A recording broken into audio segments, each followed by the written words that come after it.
happening, everyone? Tonight, we have Daniel, Shane, Steve, Izzo, Beer Snack, and Joe Brett. Yes, just Joe Brett. Now you know who Megs is. If you're a little worn out from getting up early for coffee and ham radios, well, we got a show that starts out later for you after a long Tuesday. Welcome to the Ham Radio Clubhouse. We are live, and we're glad that you're here to join us.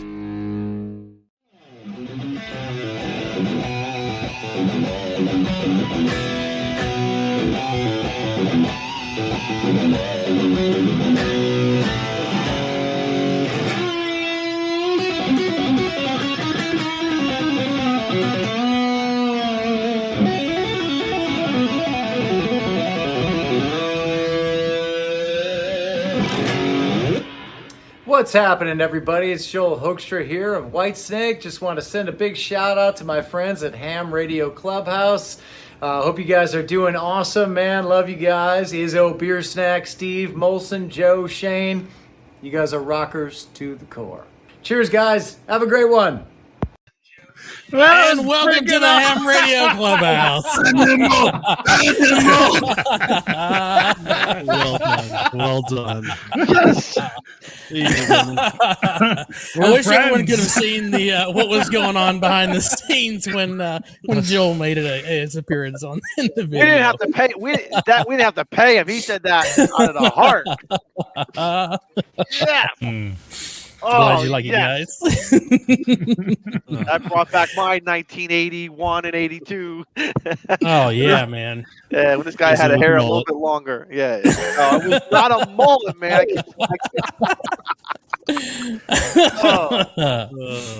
That was fantastic. Connecticut. Yeah. All right. Well, great show. Appreciate it. I know, right? Thanks for coming out. See you later. How do we top Oh man.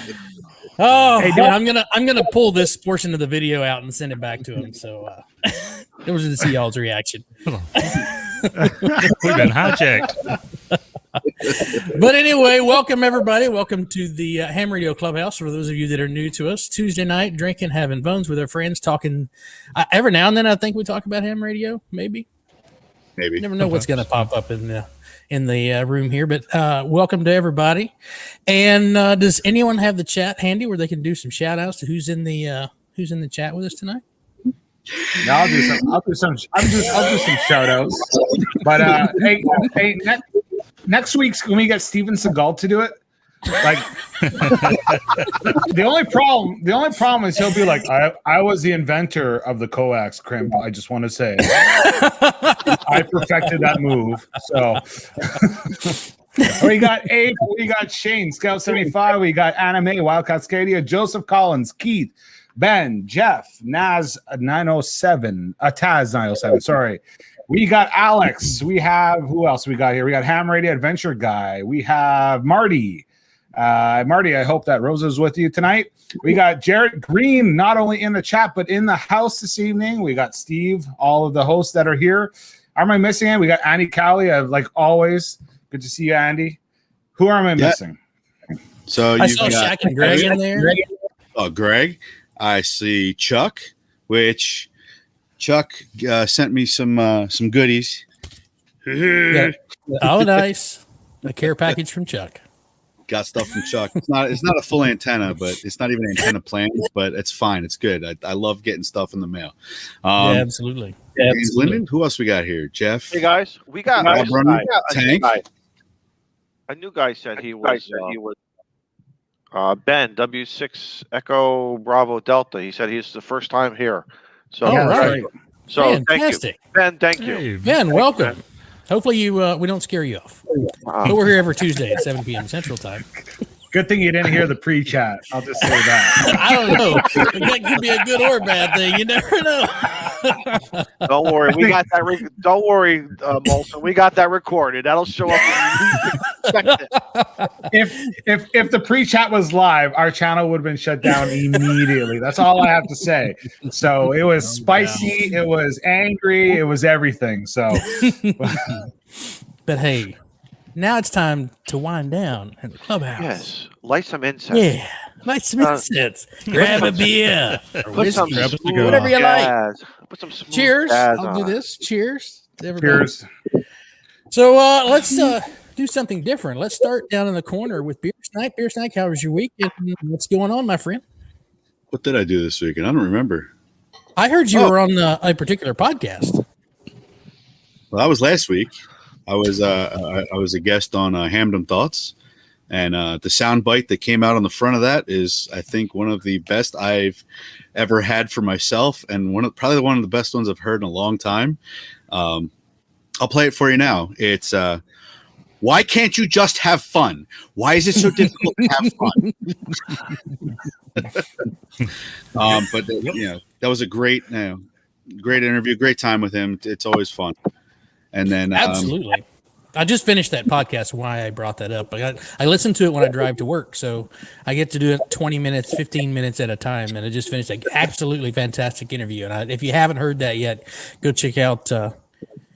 Random thoughts. Sorry, had a brain fart there. I also do the HRCC podcast that way. Yeah, take you a month. Yeah, exactly. I went up to the Northlands. It's a model railroad place. It used to be a catering hall. It's 2 floors of of HO scale railroads, just going around. And I've got a ton of pictures, some videos, and I'm stitching that stuff together. So that's info. Yep, it's going to Foamers, but I'll throw it on the channel for the fun of it. There you go. Yeah. What I got. Awesome.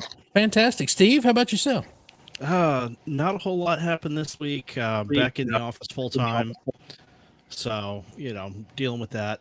But I did get one of the videos edited today. I need to put an outro in it, and it'll be ready to go up. So, well, you just use what Beer Snack did and just yell, "Get on the air!" There's your outro. Legally. Exactly. Legally. Got to put that on there.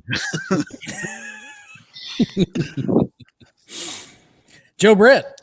Hey. What's up, my buddy? Hey, man. What's up? Well, just hanging out with my friends. I hate that time when I'm put on the spot to say something clever because I don't have that. But. What's up, Megs? What's up, Megs? Where's the wig? Yeah, so I can't use Megs anymore. I've been replaced. Oh, so, where's that Womp Womp song? Yeah, let's see. It's on the other page. That works. You can have the cheesy sound effects. Come on. Can we vote on that? Without it. I don't know what to tell you different from last week. I'm still just hanging out, enjoying everybody else's videos, trying to keep the heck up. Yeah, there we go.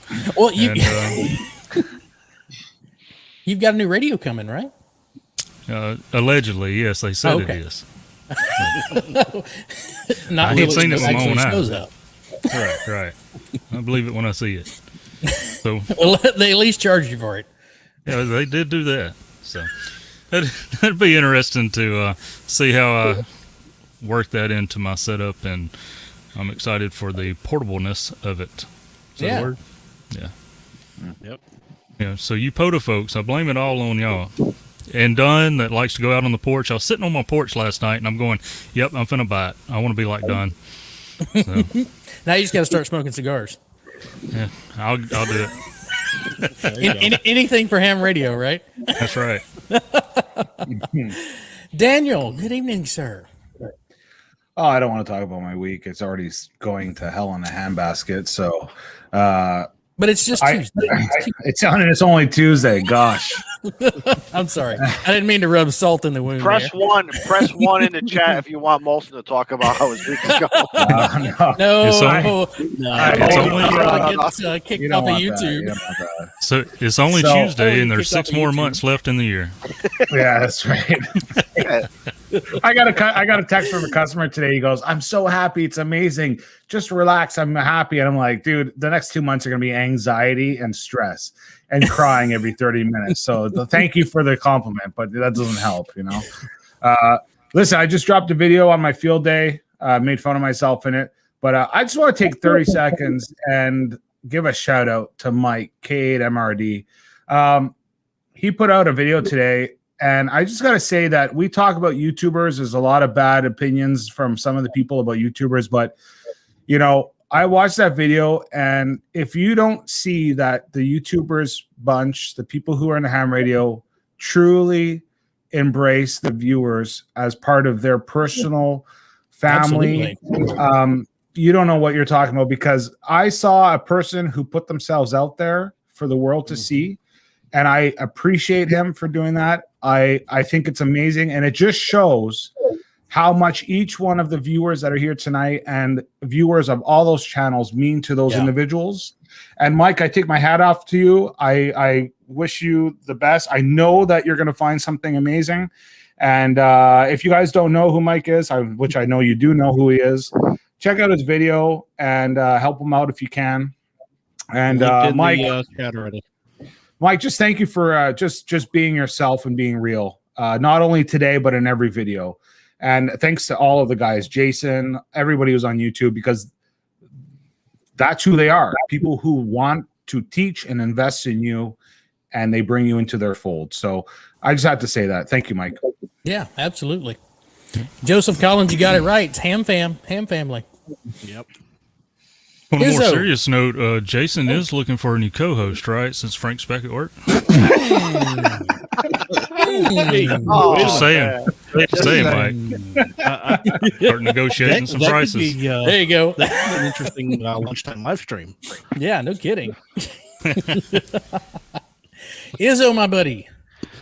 Hey guys, it's great to be back. It was a crazy week, especially last night, and I know I made some comments in the past about getting the my field day video. I promise, in the next 7 days or less, that video will go up. And I'm getting ready for POTA weekend coming up, and I'm going to be filming it with a new toy that I have.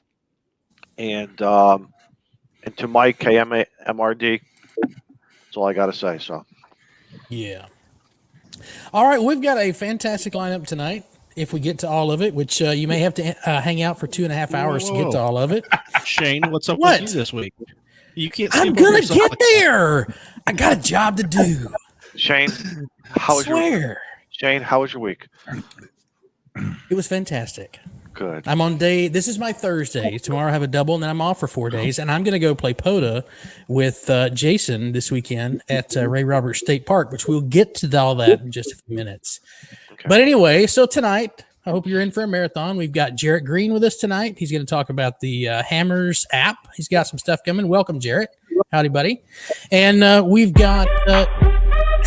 yeah. I just knew Jason would come in dancing, not knowing the camera. Yeah, no kidding. And we've got Jason, Ham Radio 2.0. Welcome to the stream, guys. Tonight we're going to talk about the Hammers app, which Jared will let you lead off of that. And then we're also going to talk about this weekend's Support Your Parks with Parks on the Air. So if you haven't done any Parks on the Air stuff, hang tight. We'll get to all that. But anyway, welcome, Jared, Jason. Welcome, guys. Unmute, guys. Yeah. Thanks, guys. Appreciate y'all. Yeah, I'm muted. Yeah, I got it. How you Streamlab before? I'm a professional remote worker, and I haven't. Where's the mute button? Dang it! I'm happy to be here. It's to the I don't know, what is this, like the bad boys of ham radio? Is that what this is billed as? What? We're just regular guys. Rowdier side of ham radio. I love it. That's the bad boy right there. What did I do? We have a new segment coming in future episodes starring Daniel. So look forward to that and integrating that into the show. So let's start off with the Hammers app. Jarrett, for those that have just joined us and for those that may not be familiar, Hammers is a general logging app for just regular amateur radio as well as other templates. And I will let you start there and fire away. Run with it. Yeah, I mean that's kind of it. I'm a fairly new ham. I got my ticket last summer because of not because of, but COVID. Had a lot of time on my hands. It's always something I've been around. My grandfather and my parents were ham. My parents were hams. My grandfather still is very active. He and I just made our first QSO today over FT8, which I told him doesn't count as far as like grandpa grandson QSOs go. But yeah, I wrote hammers because I wanted something just kind of simpler and something more that I'm used to using, or like felt more, I don't know, updated, I guess, for lack of a better word. No, you're exactly right there. Yeah, the other one felt like I was using I don't know, Windows 2.0. Yeah, I didn't want it to feel like my grandfather, who was a programmer, wrote it. Yeah. I really wrote it for myself to just kind of scratch an itch, and then somebody picked it up off the POTA Facebook group, which is a great group of people over there. And then it just kind of took off, and people just started asking for all this sort of stuff. So it's been kind of crazy how much it's kind of taken off on me. So it's like a whole nother job now. I've had a lot of side projects in the past. This one has probably been I don't know, one of the bigger ones. So it's very cool. That's great, man. But there was a void in ham radio of something that was simple, easy to use, great interface, because even the other couple apps that were out there, some of them were difficult to either get set up, they were hard to use. They didn't work on, certain platforms, stuff like that. So whenever I saw, you have pretty much everything covered, every platform you can think of covered, I was like, well, shoot, I got to try that. Yeah, that was a big. I love it. Yeah, I mean, there's a ton of other. There's obviously some hell of some crazy software engineers out there in the ham space that are far better engineers than I am. But I've been building like modern web applications for a very long time. And so user interface, user experience, just all that sort of stuff that I do at my normal job and that I've been doing for 15 to 20 years. That's what I kind of brought to it. I'm not doing any phase shift key. I mean, hammers is not under the hood. It's not that complicated as far as programming goes, or architecting or engineering. The harder part is thinking about how to make it as simple as possible, intuitive as possible, not a bunch of configuration and all that sort of stuff. You can just hop in and it feels like any other app you have on your phone or your tablet or computer or whatever. Yeah. And it's free for the web-based version, right? And then if you want the app version, it's purchased that way. Yeah, it's free for all desktop versions. So that's Mac OS, Linux, Raspberry Pi, Windows. I think that's all of them, right? And then it's $4.99 for one time for the mobile version. Just there's costs associated with mobile stuff, but and that's available on Amazon Fire. I don't know why I listed that one first. Whoever lists Amazon Fire first. Only nervous people who are being part of this on a live stream. He's absolutely right. Don't forget, it's on your Roku too. Yeah, you want to know your Roku TV? You got it. No, it's on Google Play. It's on the App Store, and it's on Amazon Fire. Actually, somebody asked randomly in my community, community.hammers.app, hey, could you build this for the Amazon Fire tablet? And I was like, oh, maybe. And so I could, and I did. And then I found like for $79, you can get, a color Amazon Fire tablet, a Bluetooth keyboard with a case for another like $25. And it's like, an 8-inch screen, whatever it is, like the Amazon Fire HD or whatever. It's actually a really great, dirt cheap. I mean, $115, dirt cheap little tablet that you can take with you on POTA activation. So I built it for just some person who's like, hey, can you do it? And I was like, yeah, I'll try. And then it's like turned out to be like one of the main, that's what I use is this little Amazon Fire tablet because It's really cheap and it's really portable. So I was really kind of happy that I have a good group of people over at that site who are just constantly giving me feedback, constantly willing to beta test stuff, constantly willing to point out when I've made some just noob ham mistake, which is quite often. And they're super cool about it. And I owe them quite a bit. That community is great. Jared, I'll tell you something, about customer service. Your customer service and your interaction with everybody is A++. You should be the example for more companies who, I say it very, very sincerely. I see the comments rolling here tonight as well as in the past, and I say it very sincerely. You listen, and if it can be done, you make it happen. It's not that you don't wait, well, I got to wait till 4, revisions coming down the line. You make it happen. Just like you said with the, with the Amazon Fire and all that other stuff. See, thank you. That's customer service. Yeah, if we want A+. to talk about like modern software development paradigms and agile methodologies and all that, we could totally turn that into everything that I do in my day job. I'm gonna need a bottle of whiskey for that. You better go pour a drink, Shane. Maybe later. I have a question. I don't have near enough. I want to be able to respond as quickly as possible to those. I mean, that's what I do in my day job, right? Like agile methodology is all about that. So yeah, I love, and if somebody's willing to take their time to, like, some folks will give me just a page of like, hey, you should do this, or this is wonky, or did you think about this? And I'm just like, man, if you're willing to take the time to give me that, like, I'm gonna, like, why wouldn't I? Like, I'd be an idiot not to listen. So it's fantastic. So Jared, I have a question for you. Yeah. So right now I operate from home. Supposedly by this weekend I have to be ready to go POTA, but where do you plan to take the app in the future? Is it always going to stay as an Android or a device base, like a portable device base, or is it going to become? Are you hoping to develop this further to be more competitive with? And I don't know if it would be a competition that, as far as for maybe you're not even trying to compete with it, but Logbook of the World and N3FJP. Like, if I'm to adopt that where I'm primarily a home-based station, how does that work for me in the future? Where are you bringing this? What's your dream? Yeah, I mean, nomination. I don't know. What I don't, I'll tell you this. I don't know what my dream is, but I do know what I'm super cognizant about is, and I'm super, I'm making sure that I don't want it to do a number of things okay. I want it to do a couple of things extremely, extremely well. So, there's been features and like people are like, you know what, that's a great idea. I think there's something out there that does that. It's not in my like wheelhouse right now. It's not a tech problem. Like if you like, people want rig control and all that sort of stuff.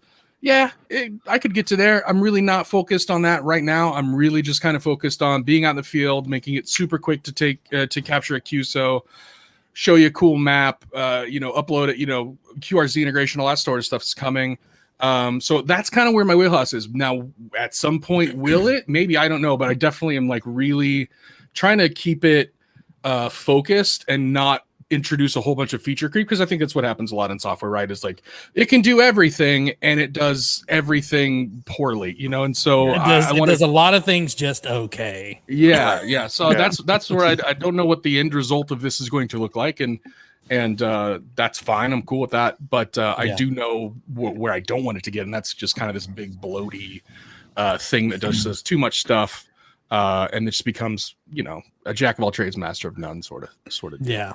So I got to just say to Don N5SKT, thanks for letting me know that Logbook of the World is not really a logging app. Obviously, I don't use it, so hey. Well, I mean, it actually takes snail mail to set it up. So for those of you that have the patience for that, they have to mail you. There's more security built into Logbook of the World than getting a major credit card. I was surprised. Shane is right. Shane is absolutely right. It's crazy. And I will say, Jarrett, that you've inspired Don to move away from a pen and piece of paper. We have brought Don into the new century of logging parks on the air. In all fairness, when Jason was up here in Connecticut, we did it, and Jason was my big brother, and I just did it. And I felt very comfortable having Jason there, but Jason walked away, and I'm like, what the hell? I hope I'm doing this right. I don't want to screw the guy's log up. But it was so cool that even an old guy like me could, and then obviously with field day and everything, it just, you've really given this guy a way of, doing things differently. And don't be afraid. Step outside of the box. It'll be all right. Now we've got you doing software logging. All right, what's next? We have to get all of your logs. And we have to get you into LOTW so that we can get all those confirmations done. We're going to have to get him on FT8. Guys, that's the next one. Guys, you have to give Don a break. He just literally put his first light bulb in his house 2 years ago. And he just changed. Right, and he just changed from the Fox underwear to like real modern day, like. Oh, Caribou, take it easy. Man, I didn't know Daniel was going to be triggered over underwear. Oh my God! What underwear? What underwear? At least I'm wearing underwear tonight, brother. I think I picked the wrong night to join this. And my underwear's not stained. So this is. Let's give the guy down there an opportunity to speak. How you doing, Jason? I don't know. How am I doing? Wow. Hey, we'll find out when this stream posts. Yeah, no doubt. Sheesh. So what's going on, everybody? It's good to see Jarrett here. And absolutely glad he can finally fit us into his busy schedule. Yeah. So he I had KM4ACK on my live stream on Sunday, and his next build of the Build-A-Pie software application scripting that he uses will include hammers in it. So that was cool to learn. That's something I just learned. That's really cool. So yeah, That's gonna be great. so that's gonna be That's it's such gonna a be great. fun. That was a good stream. That was such a good stream. Thanks. Yeah, he has a very well built product, and a lot of people. He has a lot of followers for that product. People really like it. So, and I can see why now. I learned a lot more about it myself on Sunday. And he's he's a photographer in real life. Yeah, and he taught himself all of this, and he's using like Ock and really? Set I and didn't all know this that. other stuff. And I'm like, Yeah. if that means that might mean something to some of you if you've been around Ock and Said to do some of this stuff, and I'm like, you're a madman. That's right. But it yeah. all works, and he's like, Yeah. he tests the crap out of it, and it's one of my favorite little projects. Like Yeah. I've worked with a lot of Pi projects before, a lot, and to have someone who's like not an actual programmer put together something that top notch is absolutely insane. Absolutely insane. So, Jason, when you were out doing your road trip, were you using hammers for the majority of that stuff? And what was it like doing? Was it pretty easy park to park? I've been able to use it one time doing a parks on the air activation, and then it got so freaking hot in Texas. It's like I'm not going to go sit and sweat for 3 hours and then have a heat stroke while I'm trying to put an antenna up. But you went somewhere cooler. yeah, it was definitely cooler out there. So we went with the Ham Radio Adventures Club to Outer Banks, North Carolina, and I drove out there. I took like 3 days to get out there, and on purpose. That's what I wanted to do. And Frank flew out there, and he met us out there. And then Matt AE4NQ, he was kind of in charge of the whole thing, and several other guys were out there with us. And during that 3-day weekend event, we were using M1MM mostly because we were all sharing the call sign Whiskey Echo 4 Delta X-Ray. So after that, on Monday, Frank and I got in the car and we drove up to we headed up north with N8YO, and we stopped at the Wright Brothers Memorial, and we were with the club then still. And then after we left that, we went up to we stopped in Virginia and visited Doug KH7FC. Bo KH7FC, and he took us to a forfeit park, so that was fun. I used hammers on that activation, and then Frank and I left. Mike left and went a different direction, and Frank and I left, and we drove to Long Island that night and hung out with Bob from R-Finder for several days. And Bob took us around to several parks in Long Island over the next few days, and I used hammers for all of that. So it was easy, and I think during that trip, Jarrett was updating it because I'd like use it, and then like the next day we'd go use another park, and I'm like, it didn't do this yesterday. What the hell?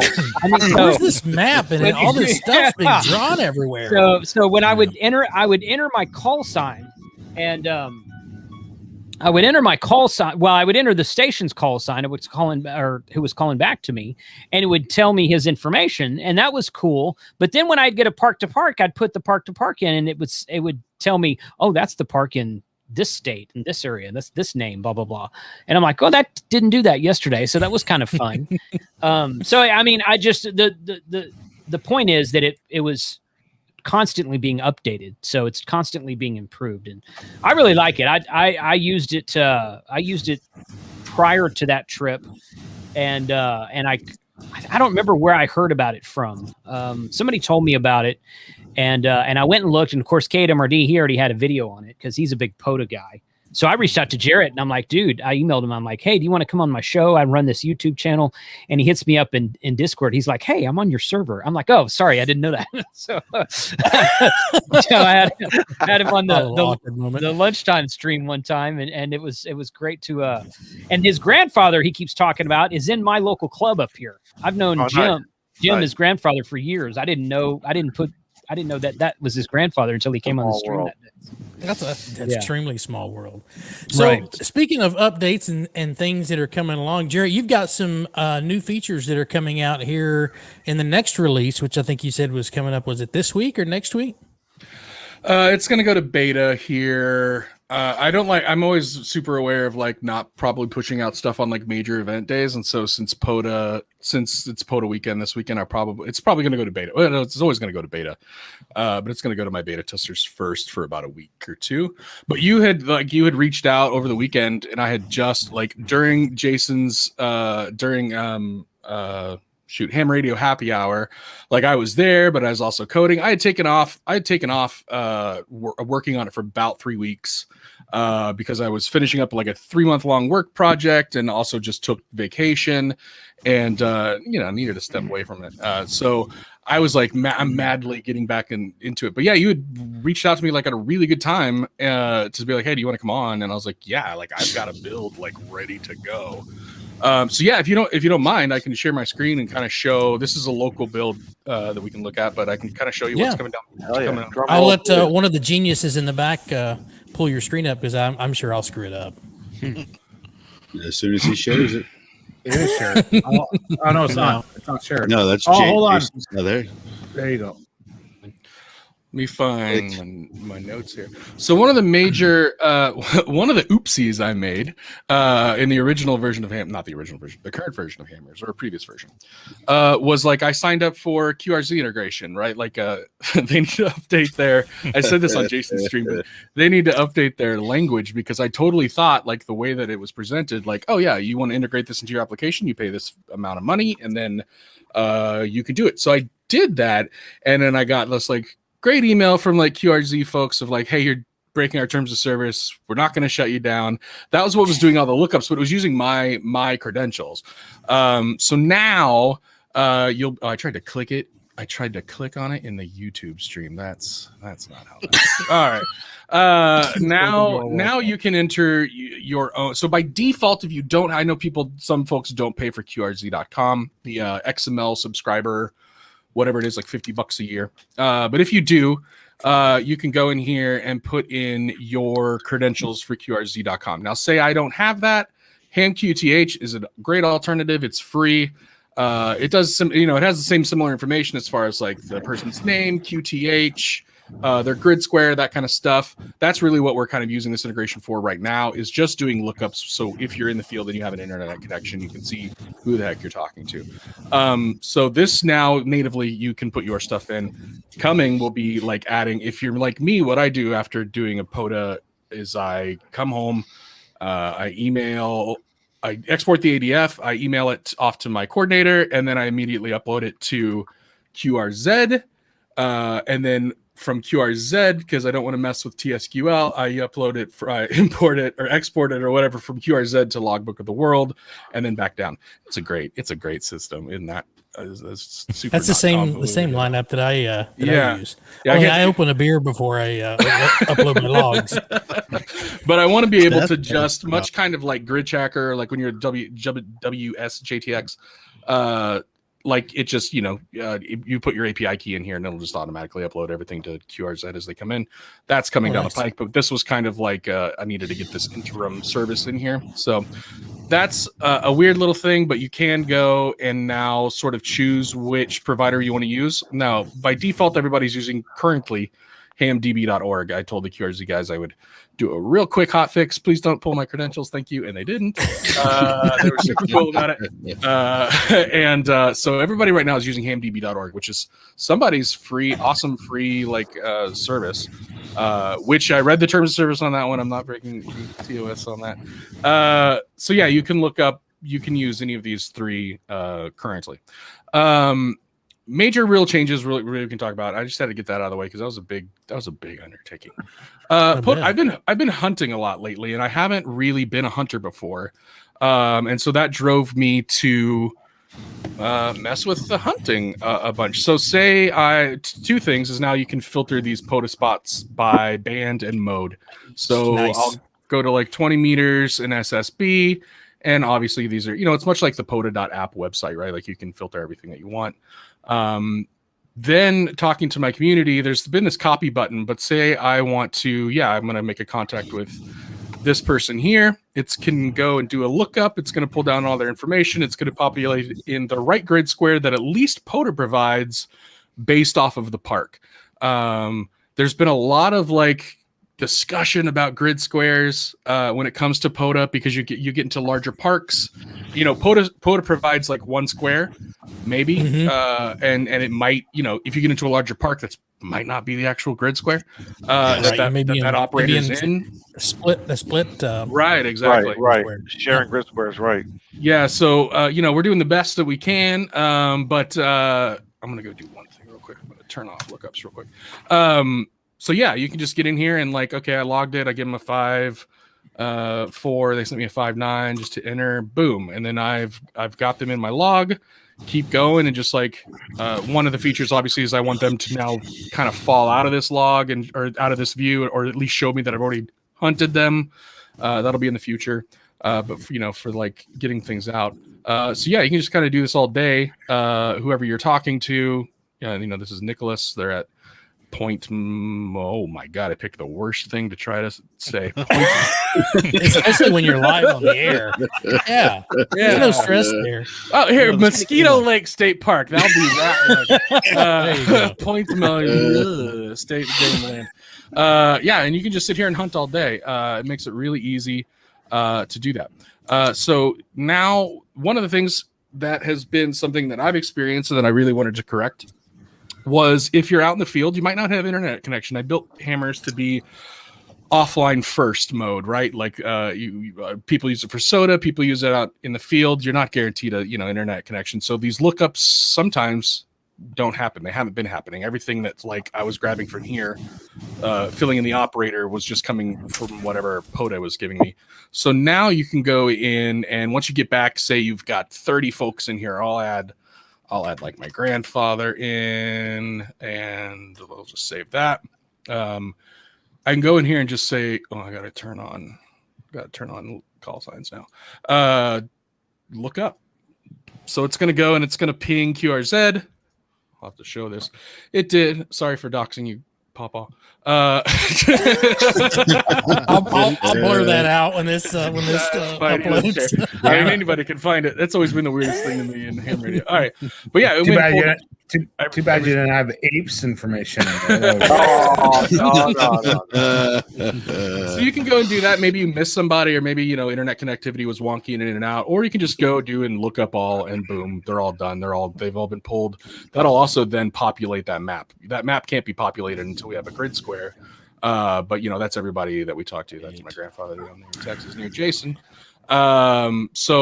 Being able to come back after the fact and relook these folks up. Now, one of the considerations that was made, somebody brought up in the community, was definitely don't overwrite that grid square. If we pulled in some park number, and it populates that grid square for us, EM17OU, I don't want to then look up me, let's say, and it populate my home, my home grid square. So it keeps whatever, if there's a grid square already in there, when it queries QRZ or HamQTH or whatever, it won't overwrite it, which is super great. So you can be, I don't know, we're all 80% sure that any time of these QSOs that's probably an accurate grid square. It's not part of the POTA exchange that we make with each other. So it's guessing, but it's been, so far I've noticed 80% roughly. Unless people are just in those real big parks. Let's see what else. I have a question for you, Jared. Yes, go ahead, please. Sorry. So this weekend we have a POTA event coming up, and there's going to be several of us using the W2HRC call sign. It's a club call sign. So in this app, what's the best way for us to all be able to log our POTA from different areas? Is there a way that you could do the club call as well as the station call and stuff like that? Yeah, so like you can enter a club call over here, and now you're just this is all everybody doing itself. The next thing I'm working on is the next big release is going to be full sync, full cloud-based sync. None of this like nice. My first field day was this year, and that was the first time I've got to see somebody like set up a laptop that's like opening up a network connection that other loggers can. I was like, none of that. We live in the 21st century. It's all going to be cloud-based. It's all going to be completely like effortless. The syncing just happens. If you log in to any device that's also logged in and using the same profile, you would set up, a different profile for these /ESRU or just me doing translation tests. But you would just set up a profile for whatever you're using. And at that point, everything would just sync. So any laptop, and you would be able to choose, like, I just want to see mine, or you could sit here and you would just start seeing QSOs. If you're all using the same one, say for like field day, you would just see QSOs start popping in on your screen because it's live sync between like whoever's using that call sign. That's the next big thing. That's something I definitely have heard like from day one and didn't really think about it. And I'm going to have to use a different database system to pull off that sort of real-time database, which is, it's fine. But yeah, no, that's definitely coming. I think if you're all just doing it, and you want to use hammers, put the Cub call sign in here. Everybody export out their own ADFs, smash them together in like ADF master or something, and then call it good. But right now it doesn't like sync between everybody's device. So now here's the question for you, Jared. Would you be able to do like, would you be able to do like a /1/4/5 /VA3? See why not? Yeah, there's no reason I couldn't. Yeah, for sure. Okay, all right. So I guess where you enter the club sign over there, you would just put whatever stroke, whatever area you're in. I hope I don't have a stroke doing this.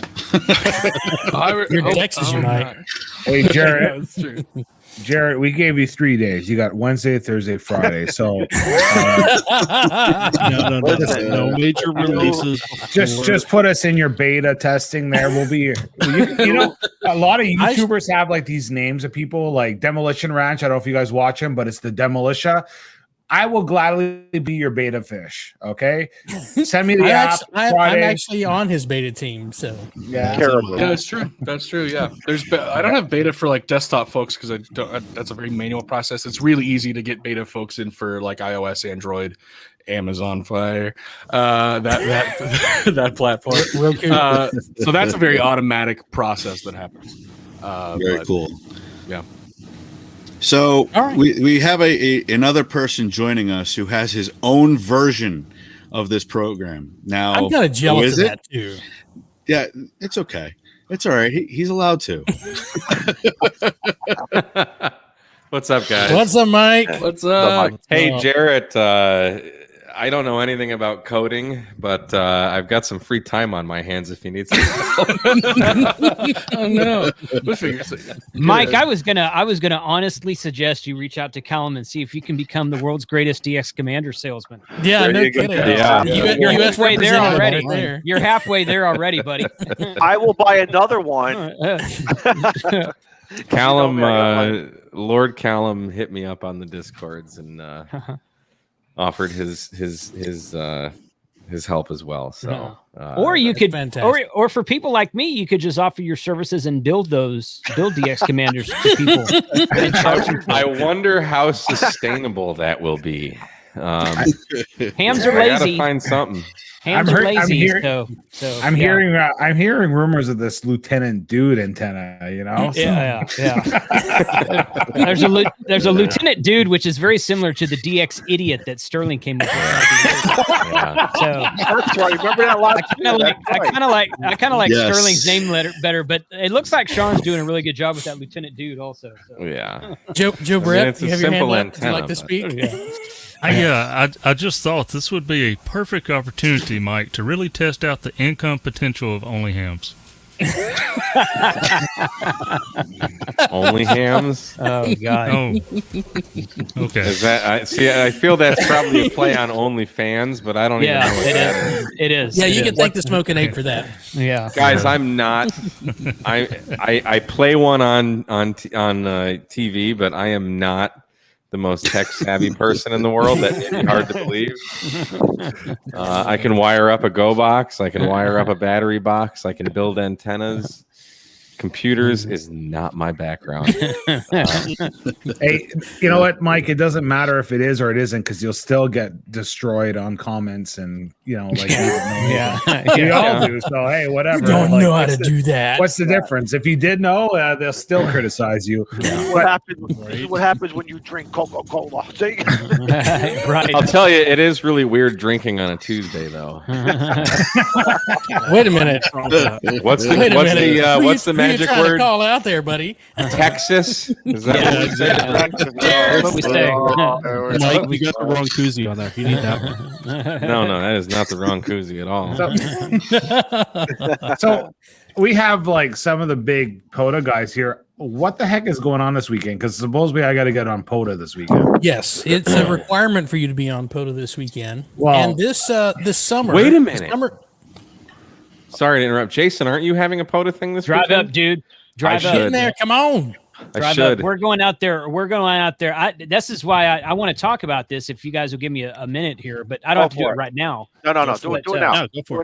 Do it now. Okay. So, and I do have to drop off at 8 because I got a call with my patrons starting at 8. But so this weekend is the Support Your Parks, Support Your Local Parks plaque event that POTA, that Parks on the Air does, and it just happens that I was able to rent a pavilion at Lake Ray Roberts State Park, which I've been wanting to do this for like 2 months. I've been trying to plan. Is that your shared screen?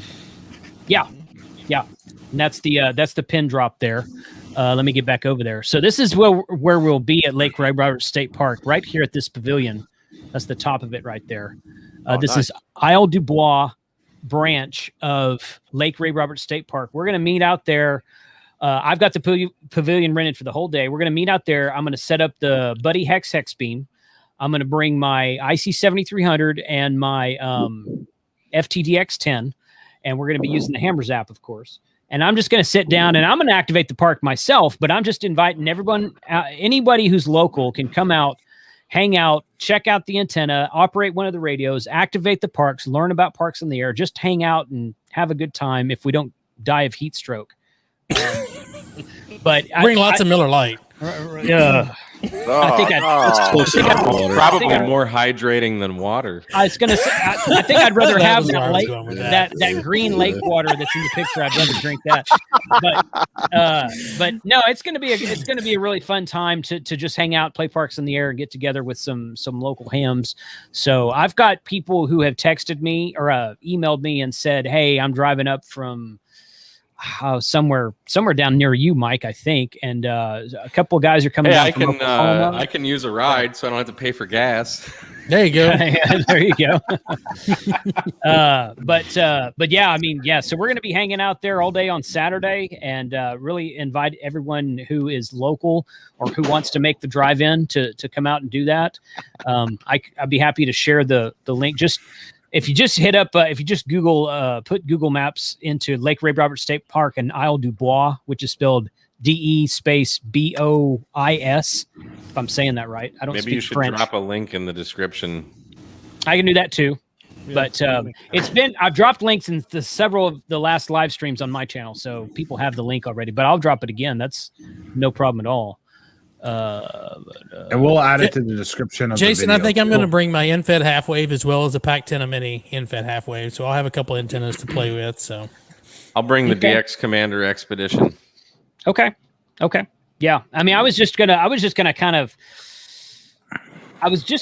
of run one station at a time, let people sit down and make contacts. That way we weren't stepping on each other, didn't need bandpass filters and that kind of thing. Oh, I was going to show the antennas. Well, that's fine. That's fine. That's fine. So, I mean, that's not a problem. If we want to, if y'all want to bring stuff, feel free. But yeah, so it should be a really fun weekend. I'm really looking forward to it. Like I said, I've been trying to do it for a couple of months and got some scheduling conflicts that happened, and then got some had to push it back because most of the parks are rented right now. So I just happened to find this place where they hadn't rented the pavilion for a Saturday. That was really unusual to find that, but that's what it is. You had to do like a month in advance, didn't you? Say that again, Shane. You had to do that like a month in advance, though, right?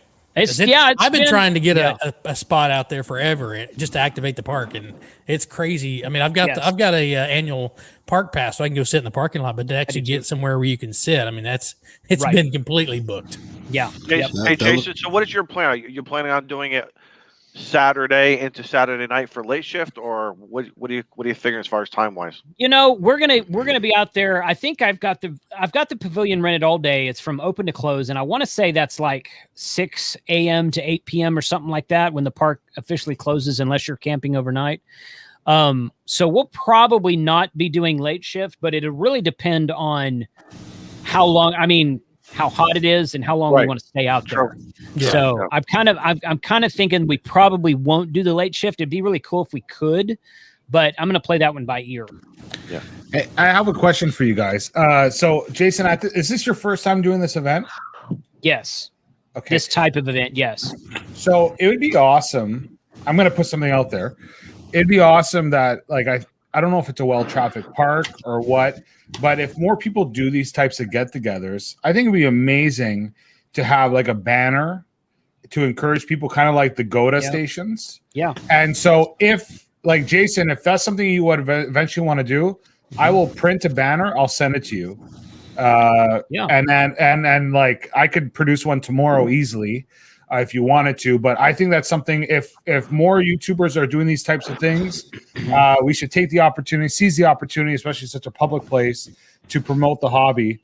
And if people plan on doing something, send me an email and I'll get you guys a banner free of charge and send that out to you. Because I just think that these types of opportunities, you have Mike maybe going, you have probably Frank's going, Don says he's going. Like, these are guys who can you, Shane, like this is like giving someone a hit. Like, it's addictive.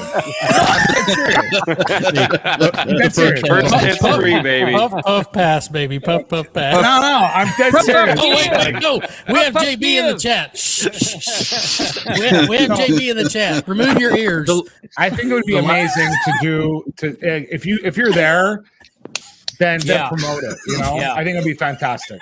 Well, I appreciate the offer. Yes, I mean, absolutely. If you don't mind doing that, I've said since the beginning, since I first announced this, I've said, we're going to do it one time and see what the response is, and if the response is good, then I would like to do it again. So far, I've got a lot of people who claim that they'll be there, so I think the response is going to be great. And when we do it again, I'd like to do it down on Galveston Island. Quite frankly, I'd like to do it at the state park down there. That's a lot. Yeah, absolutely. So, yeah. So, hey, is this closer or farther than the hunting lease from me? Do you know? It's probably about the same, Mike. Distance wise to the driving north, it's far. It's about the same, but it's farther east than the hunting lease is.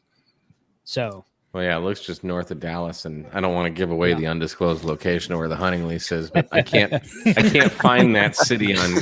I say city loosely. That POTA. I can't find that crossroad that is the town. Yeah. It's not on. It doesn't show up on Google Maps when you zoom in. Look for. No, it doesn't. Look for Bowie, like, Texas, like a Bowie knife. Yeah. I thought about it's only 6 hours for me to get to. I thought about coming down there, just like mostly to get my grandfather to go. But I'm actually trying. I'm trying to start a new club here in my QTH. I like the club that I am in. I'm the junior director of it. Because they were like, "Ooh, somebody else, fresh blood." But I'm trying to create. But we never really operate under. I really have never ever, aside from. I don't know. I'm a real big hometown. I'm in Wichita, Kansas, and I'm a big Wichita, Kansas nerd. I'm like Mr. Hometown when it comes to Wichita, Kansas, and so I want to operate. I want to start a club that's for portable operations only. Do the whole thing where you get a club call. And so I started Tallgrass. You can go to Tallgrass if you're in the Kansas area. I want to join your club. Right? Tallgrassradio.club, which right now just gets you to a Facebook group of 4 people. But I made a dang good logo.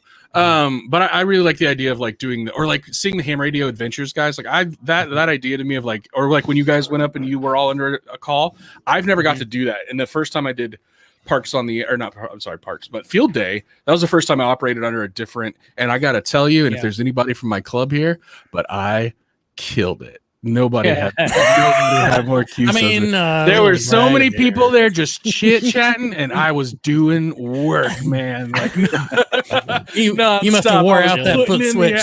Yeah. Very cool. Very cool. Just putting my G90 to work. We're talking about doing. We talked about doing a club similar to that. It's something I'm working on in the background. And Taz 907 asked maybe a stupid idea question, which it's not. At all. But have the ham YouTubers ever thought about doing a radio day where viewers can try to contact the YouTubers on the air, if that makes sense? Yes, we've talked about that for about a year.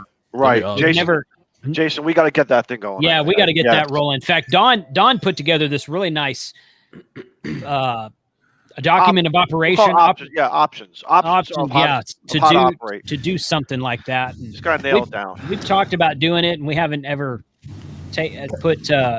We want to do it. We just haven't gotten around to planning it yet. So Huntsville would probably be a good opportunity since there's going to be so many of us at that station. Yeah. Oh yeah. You guys, I think I should be the bonus station. I'm worth 5 points. That's exactly. That means you're only allowed to use a 2 meter Yagi. No, Canada's not real DX. Unless you're doing park to park to a VE park, then it's real DX. The first time I did that, I was in Galveston. I'm down here at the very bottom of Texas, and I'm doing a park to park with some dude in Canada. I thought that was really cool. I was impressed. Yeah. Dude, if I do the POTA this weekend, it's gonna be the most redneck radio setup that's ever been done. I'm gonna go to my truck, take the car battery out. Have you seen my videos on YouTube? No. I mean, have you seen my first video? Yeah. I was sitting in the back of my truck with a table set up in the back because it was so freaking windy, and a tennis ball and an antenna and I got strange looks from a lot of people, but I made a lot of contacts. You know what I should do? I should take I had to work one of our trucks from work that in my video I was driving. People were asking what I was driving.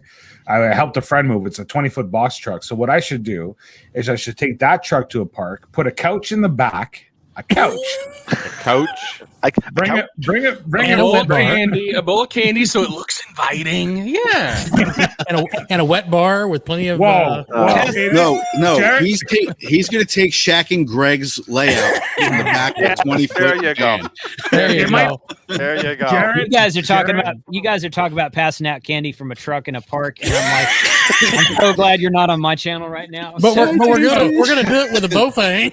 The worst part is it's a white truck with no labeling on it. So that's great. That makes it better. Yeah. I got a whole filler. All right. Well, Jason, we thank you for being here. It's almost time for that. We know that you got to get going, and thanks, guys. I'll be missing it tonight. Sorry. So we have your better half coming in, Jason. Just to let you know, so we're just going to add him in here. Your better half's here, so don't worry about it. My wife knows how to use YouTube, but it's right here. Hank Radio. Yeah. Where's your cigar, Frank? Right here. All right. I didn't think you were allowed to smoke in Utah. In your face. I'm outside. I had to go find an outside place to do it, but I was trying to find. There's no cigar bars, no lounges. Well, it's good to see they have internet up there. That's it. Yeah. All right. Thanks a lot, guys. Appreciate y'all having me. And real quick to all of our viewers who are dropping off to go hang out with Jason on his Patreon stream, enjoy it and have a great time. And keep us on the side. Yeah, we're not stopping. Mute it and open another tab. There you go. That way we keep the viewers. So guys, we're an hour in, and I don't know what the heck's going on this weekend. All right, what is going on this weekend? I got time. Very simple. So this is the support your park summer 2021 event. They do this. Was it Mike 3 times a year? And then, or 4 times a year during the season when the season changes. For some people, support my park every time I go out to do a park in the air. So right, I really don't know. I have no idea. It's actually I think they 4 do times. It's 4 times. So it's a quarterly event, but the one in July has the plaques. So the other, I think it's January is plaques. I believe. July is plaques, and then the spring and the fall you get your nice certificates. Whether you're hunting, whether you're activating, or whether you're doing both, there's no excuse. Just get on the radio. Yeah. But if you know, and participate. But if you really want to, go ahead. Why don't you scroll up a little bit, and you can see that the various different plaques that are being sponsored. Yep. So we've got most contacts, both sides.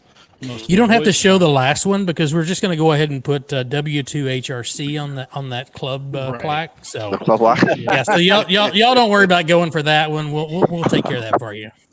But they've covered just about every mode, right, including rovers and chasers. We'll hide that. Club one. We won't worry about that. Yeah, don't worry about that one. We'll get that taken care of. Just fill it in. Exactly. Maybe I shouldn't go up to Dallas. Maybe I should just do my own thing. I could probably win a park or a plaque. Well, I'm going for a 5-park on Saturday. So. Are you really? Nice. Wow. I'm going to do another 5-park run. Yep. Nice. Are you going to do all 5 parks under? Yeah. 5 parks in under 8 hours. Because I have, a thing I have to be back home for. But yeah, I'm going to do 5 parks under 8 hours, and I've already got it mapped out. So, Steve, what's your game plan? 20, maybe 10, 20 contacts, pack up and go? Yeah, probably cut it off at 15, just in case I've got dupes or something in there. Yep. But yeah, and all on you can have them if they're at different parks, right? I can, but there have been dupes at the same park, so that's. I don't know if I could hit 5 parks just driving Texas in 8 hours. Mike, you have like 12 parks within 45 minutes of you down there, and 7 of them have never been activated. Oh, ATNOs, Mike. I might need to look at the map again. I just go to parks. I don't look at all that stuff. Mike, so I'm going to come down. I'm planning on coming down there and doing another radar run and catching a bunch of these parks with my 20-meter ham stick. So just knock out 10 or 15 and go. How can you defile? How can you defile that technology? I don't need a ham stick. Dude, radar is from like 19 billion years old, and you've taken it and you have converted it to POTA. Angry Moose alert. Okay, no, I have a serious question. If you're doing POTA, the hunter is not obliged to log his logs to the organization. So in this weekend, how does the hunter qualify for the award for the most hunter, like the biggest hunter? The activators will be sending in their logs, and that call sign it gets recognized too. So it's done through the POTA system on the activator side. Yes. So when the activator sends like the area coordinator or me their log, I upload it into the system. It auto fills out everything, and it will tabulate how many contacts a hunter has. Now, that's why if you've already hunted POTA, you can go in and look, and actually I've got it up here on my screen.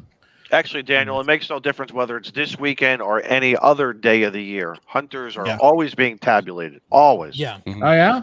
Oh, you can see how many different parks I've hunted, late shifts, and even park to parks. Yeah, as far as like what POTA's calculating, they're not doing anything special this way. I mean, they're tabulating. I mean, everything's normal as far as like you could just hunt normal. I mean, everything's normal. They're just putting together plaques for certain winners and things. But like this is overachievers. The overachievers. This isn't anything different. Like if you're in chat, I've made contacts with people who just heard me calling CQ, had no idea that they're talking to a Parks on the Air thing. They are in the hunter database on POTA, because I'm the one who submitted the log. So I'm missing something.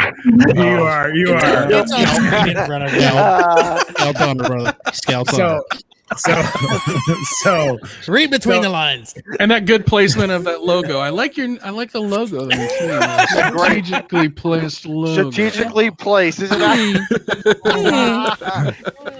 We had a special guest appearance last week, just to say. So Steve has we had a little bit of a disagreement, saying that we can't have guests who were not authorized on the stream. So Steve has blocked out his doorway into his office. Well, let me tell you something.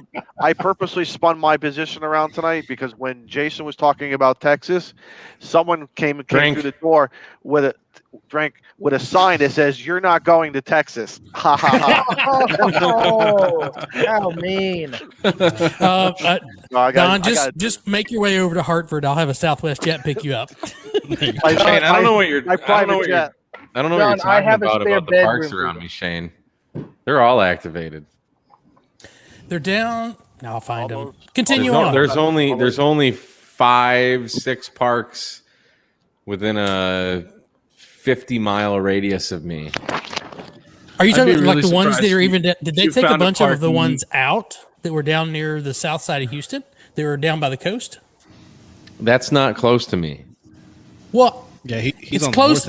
So if you think about Texas and how big Mike. Texas is, that's close.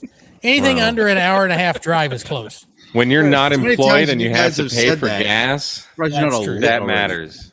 Yeah. Hey guys, I'll pick you up on the way down. Greg W? Can I give Greg W a suggestion? Yeah. As well, maybe we'll throw it around. Greg W, you may want to try ham stick on a mag mounts. Those the 3 mag mounts seem to be better than the single mag mounts. You may want to try a Wolf River coil. And I'm just trying to think of anything else. Guys, any other suggestions for something that you might want to try an MFJ 1984 MP, which is an end-fed half wave that's good through for 40 through 10.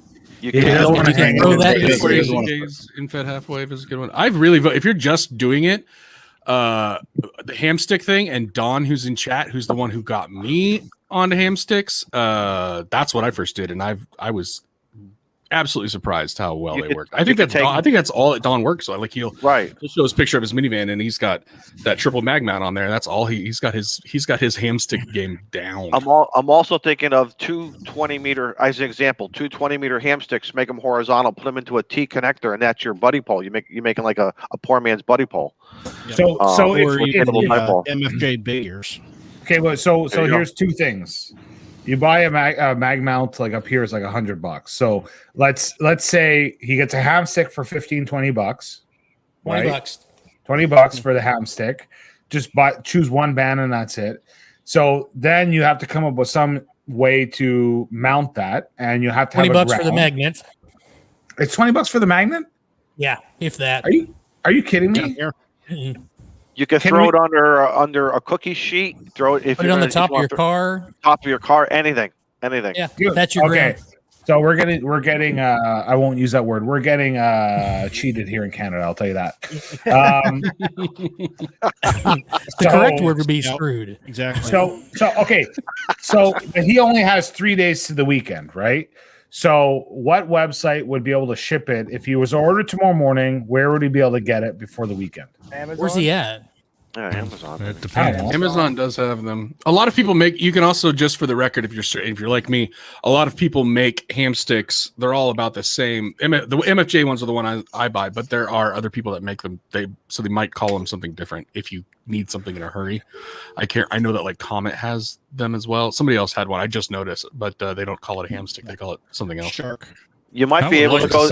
He might be able to go to his local truck stop, get the fire sticks for or the Wilsons for 11 meters. And if he's going to sit on 10 meters, there you go. Yeah, there you go. So that like pretty much you guys have Flying J or Pilot all around, right? Is it Pilot? Yep. Pilot. Yeah. So I know they have a crap load of like 11-meter stuff at the Pilot here. Yeah. Well, listen, that's pretty much so like for $40-50 he can get set up. Is that what you're saying? Yep. Okay, so $40-50 you're good to go. A ham stick, mag mount, and you're good. And a radio. Yeah. So Canadian talking pesos. about the ham Because you can yell into that coax all you want. You want not going to get anywhere. Talking about ham sticks and POTA, I didn't think about it. But, I bought the end fed, and I was like, all right, I can just go to a park, throw this thing up. Well, I paid $15 or more to get into this one part. And then I'm told I can't string an antenna up. Oh.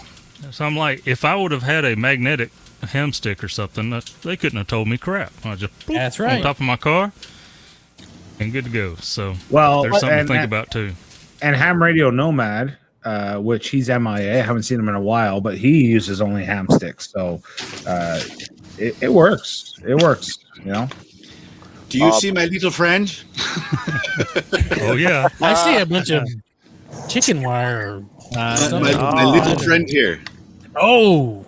Say hello. That was friend. Mike knows what this is. That's not a little friend. That's a big friend. Yes, that's exactly what I have. Yeah. Now, talking about the POTA weekend coming up, I do want to say, and you brought up a good point about some parks don't allow you to put stuff up in the trees. If you're going to a national park, please talk to a ranger before you throw up anything into a tree or stake anything in the ground. Some of these places, we want to protect them, and we also don't want to be bad stewards of amateur radio operators and say, oh, another crazy radio operators throwing stuff in trees or cutting stuff down or staking up our grass. Please be good stewards. Let's be respectful of these parks, because we want to come back. We want to do this again. Yes. We want to have more activators. Yes. We don't want you to be the last one at that park. We want to do it again. Right. So national parks. It's an honor to be the first to activate a park. Yeah. Not an honor to be the last. Yeah. To activate a park. Absolutely. Don't be a stand. Don't be a lid. Right, and nothing is worse than seeing that picture of Abraham Lincoln with a dipole going around his head for a leg. No, come on, be cool about it. Yeah, absolutely. I found that most now I'm in Kansas. Our state parks aren't they're pretty in their own way. We're not, it's not a national park by any stretch of the imagination, but I've gotten a couple weird looks from park officials, but as soon as I start talking, they just want to. It's a lack of. You look weird. You look like a weirdo. And as soon as you say ham radio, by the way, can I talk to you about ham radio? They're like, never mind, you're good. Don't worry. I don't want to. Do you have a moment to talk about the radio service, ham radio? Yeah. Hey, invite them over. Invite them over, man. I've proselytized a lot. The last time I was activating POTA about 3 weeks ago, before I took vacation and stuff, somebody had walked up at the same time I was randomly making a 20 meter 20 watt QSO with Italy, and I was like, oh, I'm sorry, I got Italy on the phone right now. I mean, that's the. And then I did the QSO. I showed him on Hammers. I showed the map. I was like, I just used 20 watts and bounced it off space and down, and like that's less than a light bulb. And they're like, that's insane. I was like, it is, and like. POTA has great trifold brochures you can print out and take with you. Yeah. Yep. Like it's an easy way to, I mean, you look weird and most people are just like, what the hell are you doing? And it gives you a chance to keep you in. I have literature. So, do you have a minute to talk about the Lord Jesus? No. Talk about infed half-waves. No, I'm not selling Amway. I'm not selling Avon. Talking about lids, I got my new ham sticks will get you on the air. Nice. Bottom line. Oh my God, beer snack. Oh my God, what? You're so right. Oh, ham sticks. Ham sticks. Hopefully we're not. Yeah, don't touch the tips. I just want to say, if you're watching, don't be offended if you Jehovah's Witness or any of those other things. All we're saying is you need an HT to better communicate and coordinate your attack on the housing. That's all we're trying to say. And if you want to, we would encourage you to get your technician license to start. And then you can go from there. So, and your APRS, which will help everybody coordinate where they are, and that's all good. That's all we're saying. Sorry. No. Anyways, so You need a shovel. You need a shovel, Daniel. You gotta Daniel, dig keep that hole a on- little no, deeper. No, I want Daniel to keep on going because I know he's going to go off. He's going to go off. You know it. I heard a lock and a load here. no, are we done with POTA? Because like honestly, I feel, we are never done. You will never be done with POTA. See, I'm not in love with POTA. Jared, did we get through all your upgrades in your program? Enough. It's fine. I can't even think. This is far more entertaining. Jared, real quick. Thank you. Jared, real quick. The upgrades you have, that's for the desktop version? Every time I push an upgrade, every time I push out anything, it's for all versions all the time. Okay. So I haven't yet had to like bifurcate my builds at all or try or quadrifurcate. Okay. So no, anytime I'm ever working on anything, it's always for now. It'll get to mobile user beta users first because I don't really have a beta system again for desktop folks. But so there'll be a couple in the next 2 or 3 days. Some of you will get like if you're on Apple or if you're on iOS, you'll get like a info from Test Flight saying that there's an update. Android, you just kind of have to check, I think, sometimes. And I usually announce it to a special group on community.hammers.app. But all those updates always go out at the same. I try to time them at the same time, and they're always for all systems. I got a question for Jared, or actually, he may want to explain to everybody who's still learning about hammers and new. Duplicate. Let's say Shane and I work on 40 meters and 30 minutes go by. He's at the same park. I'm not paying attention. I go to work. What happens on a dupe? Well, okay. Can I share my screen then? Because one thing, so Hammers in the past has always told you if there's a duplicate. Now for parks on the air, that duplicate, and there's special considerations. It's not just the call sign, because you could work him on 20 meters, turn around, immediately work him on 40 meters. That's a completely separate QSO. And that's as I say, that's legal. That's authorized. Yes, that's absolutely. Authorized. Yeah, absolutely. Being at the same park, same mode within the same 24-hour period is a no-no. Yeah, there's four things that count, and if any one of those 4 things change, like mode, band, if any new permutation of that happens, then it's not a dupe anymore. So Hammers always would have told you after the fact that there is a dupe. So if I put my grandfather back in here and hit save, that's my computer's bogging down on me. It'll give you a little. Jared, if your computer's bogging down, I know somebody's really good at tech support, like computers and programming and stuff. I'll hook you up, okay, buddy? Yeah, that'd be great.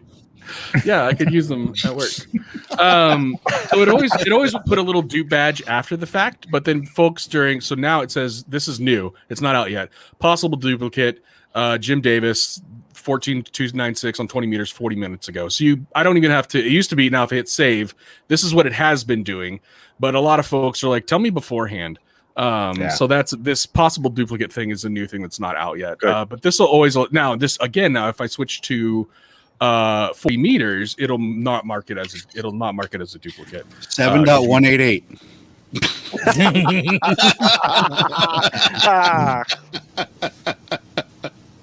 So yeah, I didn't hear. I heard a really loud sound. It had cut out. Somebody over deviated. 7.188. I type in random. Most of the time, I'm just typing 1.3. 1, 2, 3. I've got a whole test suite that runs through all of these things. Shut up. I'm always outside of my band, which is a feature request that I need for myself because I have to keep this little laminated guy next to me at all times. Because I've gotten really nice emails. I haven't got. Oh, I almost said a bad word. I haven't got any crappy emails from anybody yet. Hey, Jared, it's okay. We say shit all the time. Oh, okay, cool. I haven't got any shitty emails from anybody. I've gotten like really fine, like, hey, looks like you're new, which is true. You were outside of your band, and I'm like, thanks for not being an asshole. That feels good. But have you got a letter? I like Ham Radio Clubhouse. Ham Radio After Dark. So yeah, the dupe thing is not. You delete it. It's not a huge deal. It was a bigger deal for like field day. POTA doesn't really. Yeah. Well, I don't know. Steve could talk about it. Steve, is he here? Yeah. As a coordinator, like, what are the most common sort of like log stuff that you have to deal with that would make you like reject logs or have to get in for more. Because as an activator, you definitely want to make your job as like click and be done as possible. And please, and I'm so sorry if I forgot to do a thing. Yeah. So like, what common things do you see as I didn't know you were a coordinator. That's awesome. Thank you for doing that. That's a lot of freaking work. Absolutely. Those guys. Well, so you want to talk a lot of freaking work. Where's my spreadsheet here? There it is. Oh, you lost me on the spreadsheet. Give us the Coles Note version, Steve. Yeah. So the Reader's Digest. coordinators do not modify the logs at all. We just tell you that there's an error, and here's what we saw as the error. But I've uploaded 830 logs in a month and a half. Just in Forland. So that's awesome. A lot of work. That's a lot of people getting out on the air. Yeah. And I only have a third of Forland. So we split it into three different guys. Tells you how busy we are. But yeah, so I mean, the biggest thing that I've been seeing is band has been missing from people's logs from the first QSO. And if it's missing, the whole thing just craps itself and won't upload. That's right. Because it doesn't know how many QSOs are there. You know. And that's, if you open up ADIF Master and look, you see it. I mean, it's right there. Okay, this column's empty in, QSO 1. Boom. Fix that, and then go right in. But, yeah.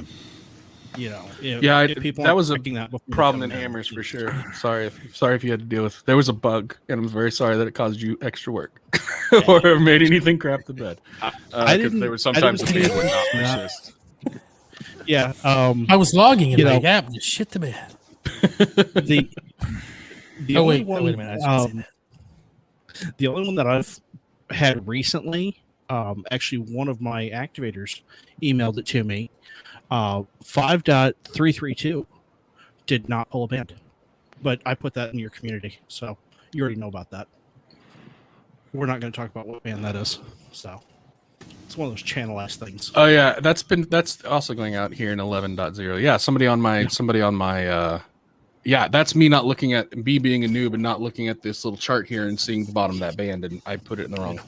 Yeah, I'm a noob, guys. I'm good at writing software. I'm a pro tip radio operator. Pro tip from a non-techie guy: if you download the band plan, and for guys like me that have iPhones, we have this app called Notes. And you can save the band plan to your notes. On you Android people, I'm sure you might have something archaic like a piece of paper that you might could carry with you. But I have a bunch of ham radio notes. That's just all kinds of stuff, and that is the band plan. So I can pull it up real quick. I program like the weather, the NOAA frequencies and things, all that stuff. The League has a app that is the band plan. Yeah, I know. This is just your notes app right here. Yeah. Hey, one of the Mike, very first features.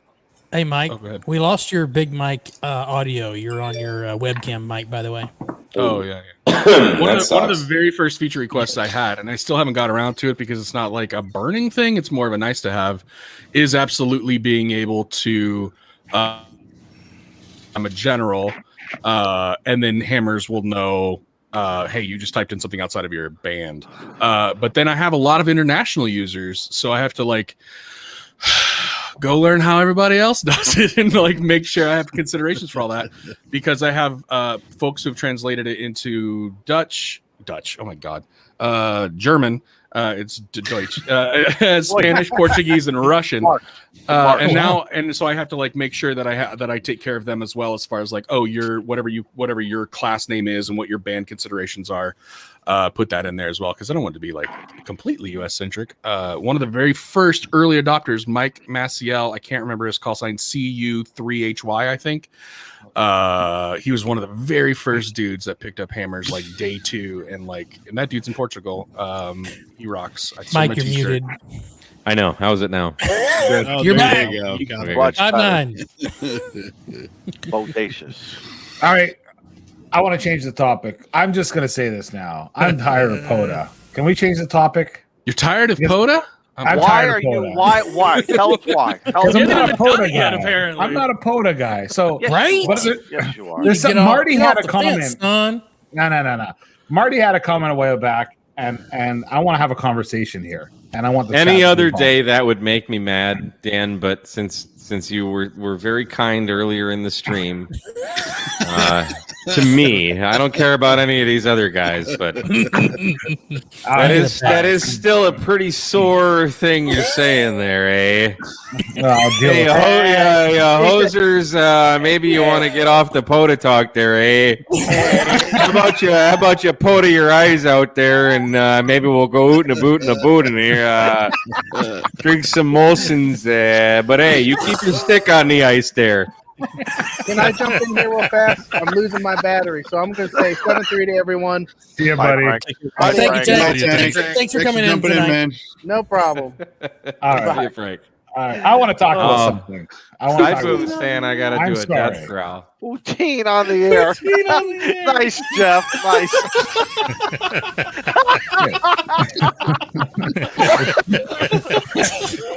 Good night, everybody. Good night. Oh shit! And this is why I love the Ham Radio Clubhouse. Oh my god! So let's I have almost- a serious I almost dropped my conversation. cigar. Almost dropped my cigar.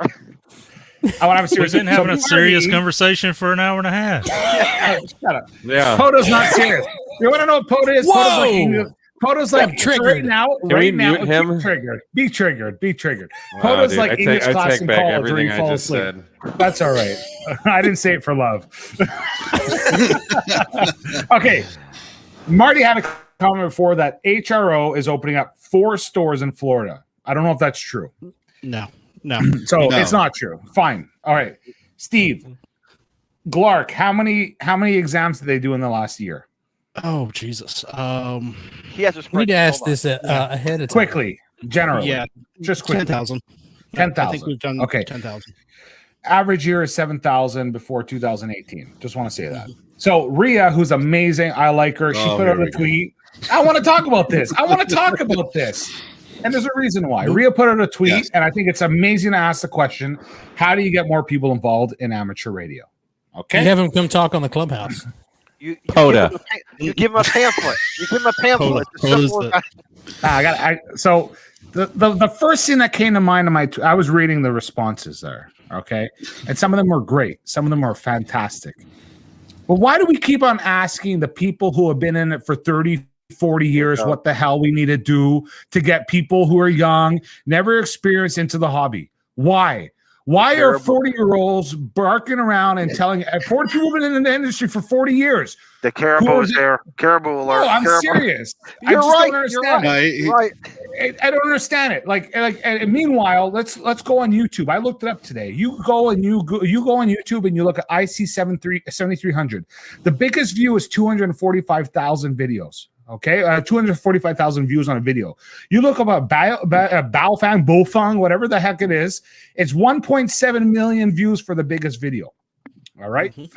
You look at, so that's a big difference. You look at digital modes. The biggest thing is digital modes are going to kill the hobby. We need to embrace those changes. And the biggest issue I have is why the hell are we asking people who aren't new what we need to do to bringing people into the hobby? I don't get it. And this has nothing to do with Rhea. I just mean in general. Here's the thing. I deal with a lot of marketing companies. Okay, you get them in the door. That's what you do. If you need to embrace the Baofeng that's FCC approved, you do it. Because why do you go down Home Depot aisles or Home Depot, whatever you guys call them, and you find that little DeWalt drill bit set for $19.99? Why is it so cheap? Because it gets you hooked on the brand, right? And so it's the same thing with Baofeng or any of the other things. When your option for new amateur it's a gateway. It's getting them in the hobby, getting them interested. And so I just don't understand why we're asking people who've been in the hobby. And I'm not saying this about the certain tweet, but it seems like the people who've been doing this for 50 years and are about to croak and not be on the frequency next year are the ones who have the most say. I don't get it. No, I don't want to. Oh, I don't want to. Single sideband's killing Ham Radio. No, but it just doesn't make sense. CW is killing Ham Radio. We need to go back to like you're holding back the hobby. Can we talk about POTA? Can we talk about something fun? But Daniel, to this happens every 20, 30 years. Anytime there's something new, it always is going to kill ham radio. They said sideband's going to kill ham radio. Correct. They said digital's going to kill ham radio. That's just it. The people who don't like it, the people who don't embrace it, the people who are afraid of change, you're absolutely right. It will kill the hobby for them. They will be stuck doing whatever they want to do. But the people who are actually excited about trying new things, and we have this great platform called YouTube where people like myself and Joe Brett and Don and Daniel and Steve and Beer Snack and Jarrett and Mike, we can all go out there and we can show them you don't have to sit and paddle and beat a freaking CW key. Yeah, no, that. I'm thinking about I have pamphlets. I have pamphlets. Listen, here's the deal. Here's the deal. And I don't discredit what you're saying, Dan. I agree with you, but you can say this same argument about, so I'm a musician, right? Yeah. I played guitar most of my life. Started playing when I was, 12 or so. And when you talk to anyone about music, especially an older guy, they're going to say, oh, think about like when the Beatles really, that's really when kind of rock and roll exploded and kind of got away from the Motown doo-wop kind of stuff. When and I was just listening to Howard Stern yesterday morning, and he was interviewing Ringo Starr and Joe Walsh. And they were talking about this. Yes, excellent. And it's like, excellent. But those guys are in their late 60s, early 70s, and they're talking about, well, wasn't it so great back when in our day when everything was young and fresh and new? And they're right. I mean, that's when rock and roll really started happening. And then you get bands like Led Zeppelin and Pink Floyd and the Rolling Stones and the Kinks, and everything builds on that. But everyone is always going to get stuck in kind of their generation. So I graduated high school in the 90s, right? So that music that I grew up with in the 90s, granted, I never really was into that grunge crap. I was always into metal, but there's still that metal from the 90s that I'm always going to go back to. If I pick up my guitar, I'm probably going to jam out on like a Tool song or a Metallica song or a System of a Down or a Rage Against the Machine. Or Whitesnake. Not Whitesnake at all, ever. Never, ever. My God. But for you 80s guys, and anyone that grew up in Detroit, WRIF is the rock station in Detroit. And I've lived all over the country in my last 18 years with my former company. And everywhere you go, it's kind of always the same thing. But Detroit specifically is very, very stuck in the 80s. So if you're a Van Halen fan or a Def Leppard fan or a Ted Nugent fan or an Aerosmith fan or Kid Rock, just because he's from Detroit, you're going to hear a lot of that stuff on Detroit radio. They are stuck in the 80s. You will not hear new music on probably any. I don't listen to broadcast radio anymore. I have Sirius XM, and I listen to Liquid Metal because that's where I can go to hear new metal music. You will not hear the music that I listen to on the radio, bar none, doesn't exist. Between the Buried and Me ain't on broadcast radio. So I say that to say this.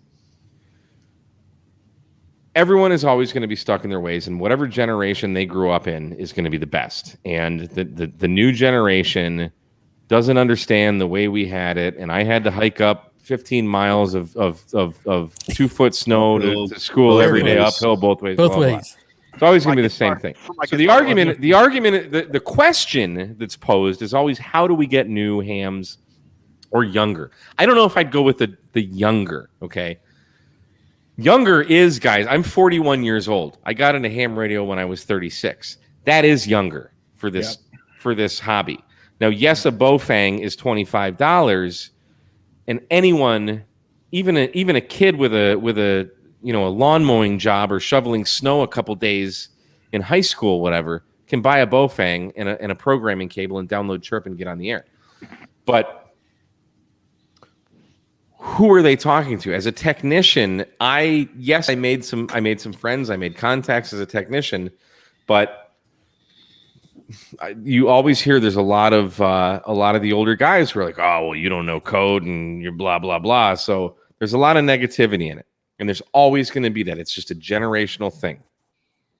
So what can we do to get younger hams on the air? Younger are probably going to be guys in their late 20s, early 30s at the youngest that you're going to track. When I look at my YouTube analytics, the age group that I have the most views from are guys. It is pretty much almost 100% male viewers, and the vast majority of them are over 60 years old. There's about 1%, 1 or 2% between. There's about 1% between 18 and 25 that watch my videos. There's 0% below the age of 18. Now, is that 100%? No, because someone could be logged in without telling their age, or they could not be logged in at all, and YouTube doesn't track that. If you're logged in, that's I believe that's how they track it. But I gotta start watching. This is an old man. This is an older man's hobby, right? Exactly. So create new accounts. Tell YouTube that you're 3 years old and you like ham radio videos, and go watch Mike's videos all at once. But does that make sense, though? What I'm saying? Absolutely. Oh my God, absolutely. Yes. So Mike, makes perfect sense. Go ahead, Don. Then I have something. Okay. Let Dan go first. Let Dan go. It's his conversation. So I'm 100% on the same page as you.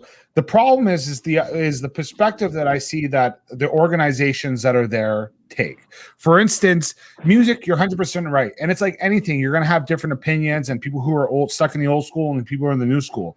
But when you look at and I'm a musician myself, you see a couple of guitars back there. When you look at when a new style comes out, okay, that was the organization, the labels who said, this is where we're going to take it. Right.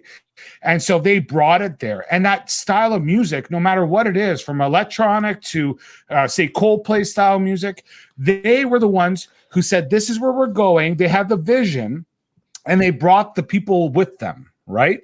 And so what's happening right now is that we're not visionaries. It's not visionaries. Everything's limited. For instance, like I said, digital mouse, meh, or some of the younger, some of the non-$300 radios, meh. And you go on and you keep looking at it. And the question is, okay, so you want to attract a new group of people, a new wave of people in. So how are you going to redefine that? If you look at e-coms, and it's always discrediting e-coms, I'm sorry, but e-coms are some of the biggest viewers inside of ham radio. You look at one of the guys that's controversial that has a Baofeng, he's got 750,000 people, and he's a prepper. And so there's a target market there, and you don't want to encourage it necessarily 100%. But this idea of discrediting X, Y, Z, which are the biggest things. I'm sorry, but right now HRCC has more subscribers from what the last numbers I looked up than the ARRL has members. Like the last numbers that I saw was 168,000 members on the ARRL. Sure. And he has almost 200,000 subscribers. So he's doing something right, and he caters to all the different markets. And so the idea is that instead of trying to keep the image, let's redefine the image. I don't know if you can. So sort of as a new. I was just about to go to you, Jarrett. What's that? I was just about to bring you up, Jarrett, because we have someone in our group here who is a new ham, and is just getting into the hobby. So this is a great opportunity to talk about this. And Don, I haven't forgot about you. I'll come back in just a second. I don't think that ham radio has necessarily an attraction problem. I think that you're going to find people who are who are going to always find it interesting, right? And especially now, there's two things that I think that go to your point, which I think is a good point, and I think it should be talked about. I do think that there's sort of a lack of fresh blood in like the higher echelon leadership of like the organizations and all that sort of stuff. But who cares, right? Because I don't go to QST for like my latest information on ham radio. I go here. I go to HRCC. I go to Mike. I go to YouTube, right? There's been a huge in the last 2 years, 3 years that I've really been plugged into like the scene. This like big democratization of like where to go for information, right? So like the lower the bar for entry is constantly being lowered. The bar for entry for getting a radio is dirt cheap right now. We're talking about Baofangs. Buy a Baofang. I'll buy every Baofang that they ever have because they're great and they're fun and they're cheap, and why not? Buy every one of them. And then the bar of entry for like, how the hell does all this work is even, you can find a topic on anything. You can find that, you can Google, how do I hook my X radio up to my Y thingy, and somebody's made a video of it for you. Like the entry level is so low when it comes to that stuff. And then the folks obviously like digital's killing. Like I don't enjoy digital modes. I'm a programmer. I'm a tech-minded person. I've said this before, but like if you're somebody's like, hey, we've made this protocol that's like super great for weak signal and computers can talk to each other, I would be like, well, I was sure to hell hope so. Like it's 2021, like that doesn't like, of course you have, right? But for me, like the black magic of like sitting at a park bench with a battery and 20 watts and a Wolf River coil and talking to Italy and a piece of wire.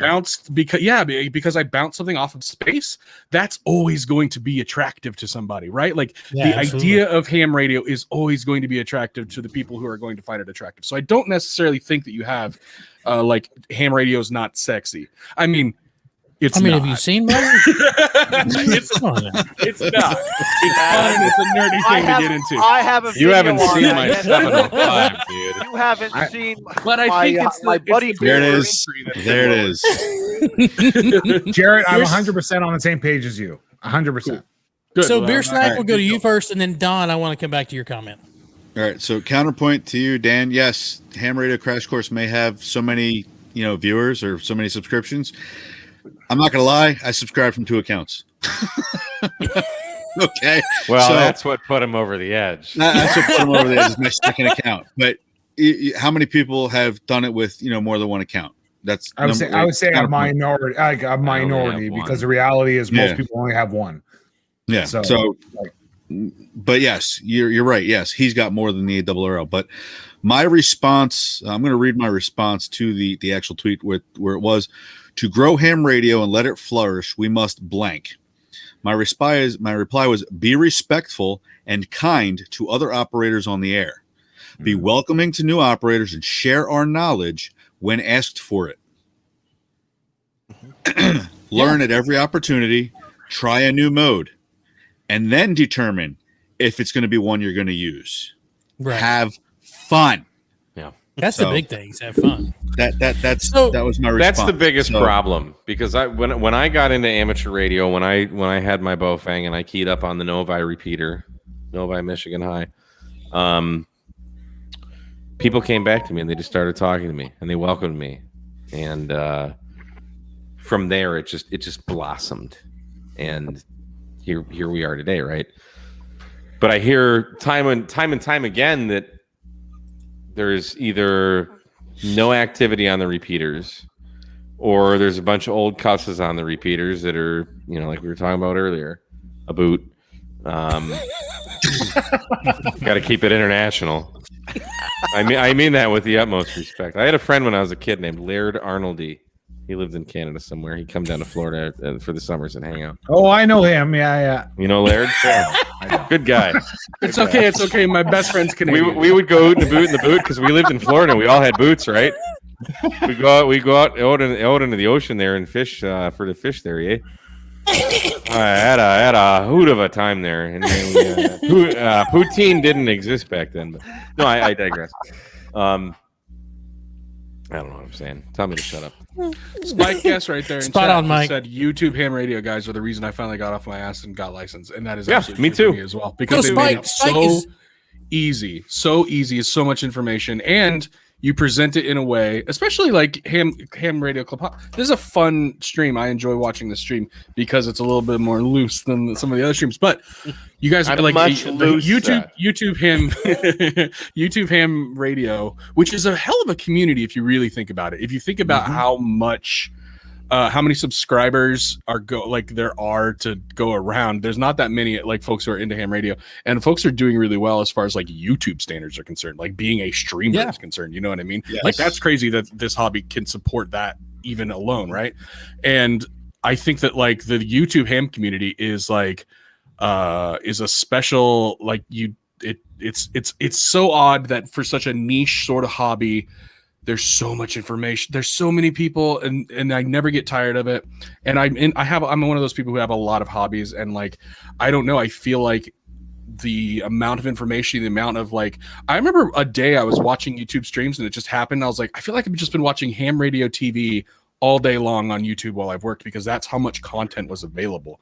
And I know there's other people who, you know, other hobbies where it's like that. But again, the barriers that I think used to exist just are no longer there. And I think there's probably, not to use a political term, but I feel like there's a lot of, in any hobby you're going to have this, but I think especially in ham radio I've experienced, there's always going to be gatekeeping, right? There's always going to be people who, this is a niche for me, and that gave me a bit of identity because I'm part of this niche and you're not, and so I'm going to gatekeep a little bit of it because change for this niche for me is going to scare me internally. So I think that you know, because it's becoming accessible, that's a lot of people's knee-jerk reaction to more people entering their space that was like kind of special and only for them.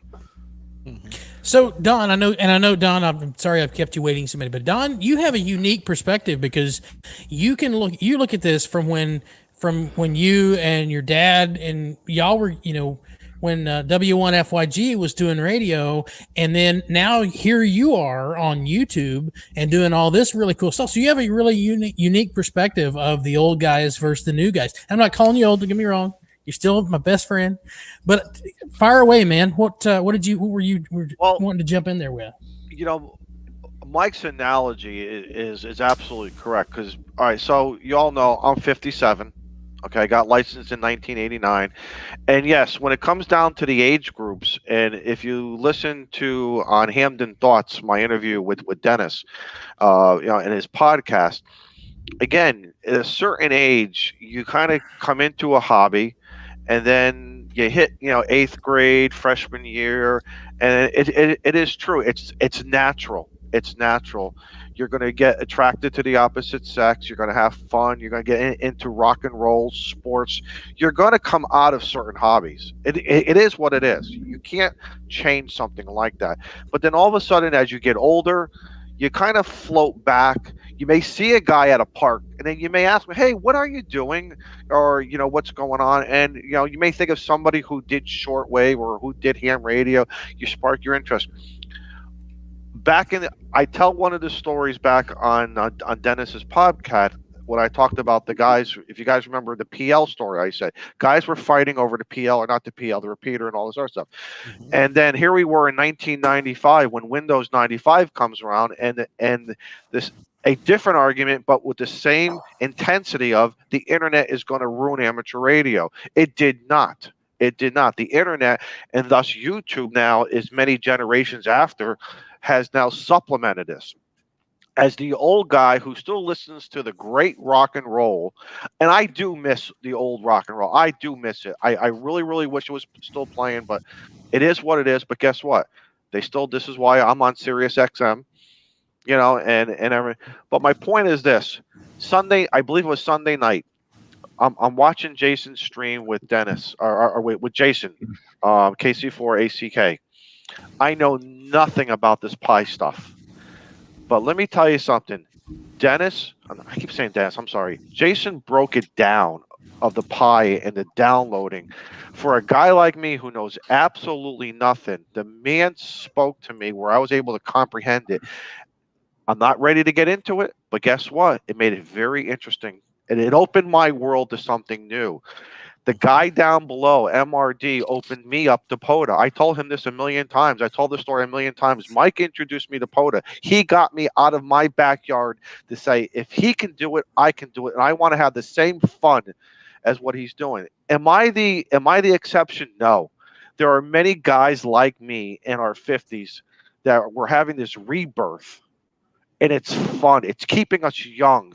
You guys at the younger level in your 30s are keeping me young. And I love it. I love it. I want to live to be 100 years old.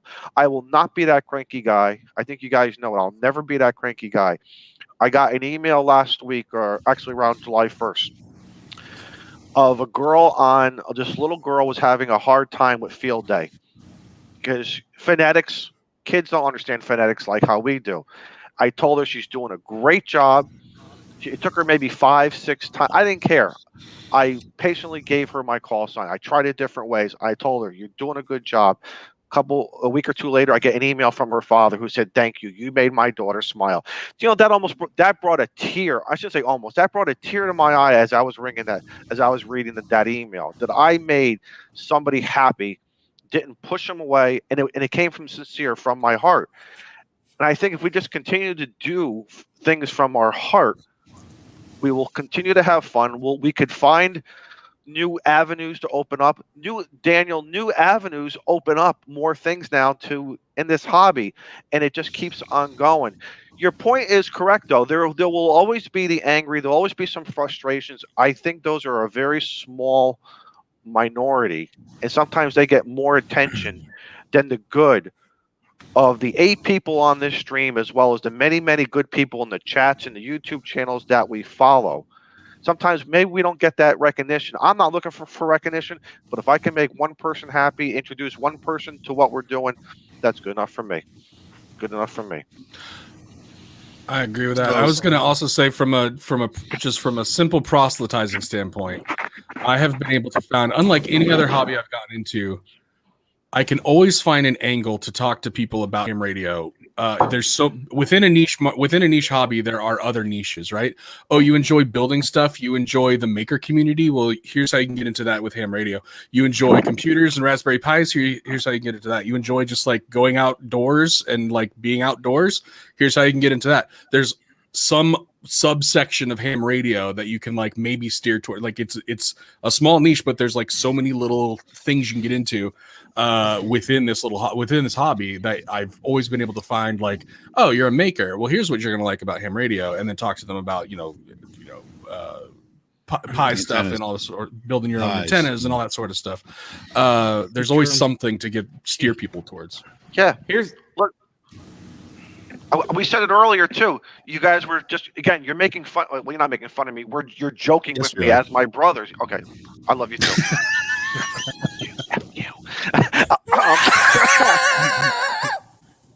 Jared got me off. Where's the swear jar? Jared down there got me out of paper and pen on a clipboard. That because I wouldn't quit bugging the shit out about you. Yeah, to try but still though, it worked. It worked, and now I'm happy. So now I go to another plateau within the hobby of it. It's so cool, man. Well, taking a credit card to the store, and remember when they used to like slide it on that thing, and then you'd have like the 3 copies. That worked for a while. Yeah. That worked for a while. Now you take your phone and you tap it on this thing and you pay. So we have to embrace technology. Yes. So I want to chime in here really quick. When I started in like YouTube, there were a few guys that I watched. All hail KG6 HQD Jerry, and we're all still praying for you, even us atheists. I am praying to God for you, Jerry. And there was Josh, and there was I think Signal Search Johnny was out there. There's only a handful of guys making ham radio videos that were I think Gem Whiskey 6 Lee McGolf, love his channel. It's only a handful of guys, right? And I was so, this is like back in 2016. I'm like clamoring to just watch any ham radio related video. I can't tell you how many times I watched the video from like when the 7300 was released on Amateur Logic, probably 100 times. Or Eric Ham Radio Concepts. Those were like the only ham radio YouTube channels. Then, and I can't say this without sounding boastful, and it's not my intention. I probably have the first like Parks on the Air videos on YouTube. I think, yeah, probably. And that kind of just blew up. And I was fortunate to have some of the admins for Parks on the Air in Michigan near me to Elmer me. But after that, POTA just took off. And then a couple years ago, Josh put out a video talking about how we can get. There's my northern accent about. It's not quite Canadian, but it's Detroit. Detroit is literally 1 mile from Canada. So, about what we can do to get just the word about amateur radio. So, you post on Facebook. Hey, I'm doing ham radio. Post on Twitter. Post. You got 1,000 followers who are just your friends that you know in life, and just share this experience. Post it on. Make a YouTube channel. Whatever. So now it's to the point where all I watch is YouTube. I do not watch TV. Occasionally I'll watch a movie on like Amazon or some less than legal streaming Raspberry Pi service that I have. Cody. I'm pretty much either watching YouTube or working or sleeping. And it's gone to the point now where even the channels that I subscribe to are producing so much content that I can't watch them all. And then I get emails and I get tweets and DMs of guys who are making POTA videos and just sharing the hobby. Like it's on the socials. Ham radio is just blowing up. Yes. I'm sure the stats, if you look at the FCC database of the growth of amateur radio, will probably show that. But it's fascinating. It just in the last 3 years, really, you can't turn on YouTube. If you just search amateur radio or ham radio on YouTube, it's never ending. You'll always find something. Yes. And that's amazing. So, and now I'm sitting here having a beer with you guys, and that's even more amazing. Fantastic. It's awesome family that we have. I know I should be in bed right now, but I don't have a job, so I have a double tomorrow, and I still like hanging out with my friends. Guys, can we give Joe had his hand up before? I want to hear what he has to say. And, no. I have to unplug my radio because we have severe lightning warnings, so I just did that. Joe, what were you going to say before? Go ahead, Joe. We don't hear you, bud. Joe Brett, wake up. Russian woodpecker. You should check it out on YouTube, see if it's similar.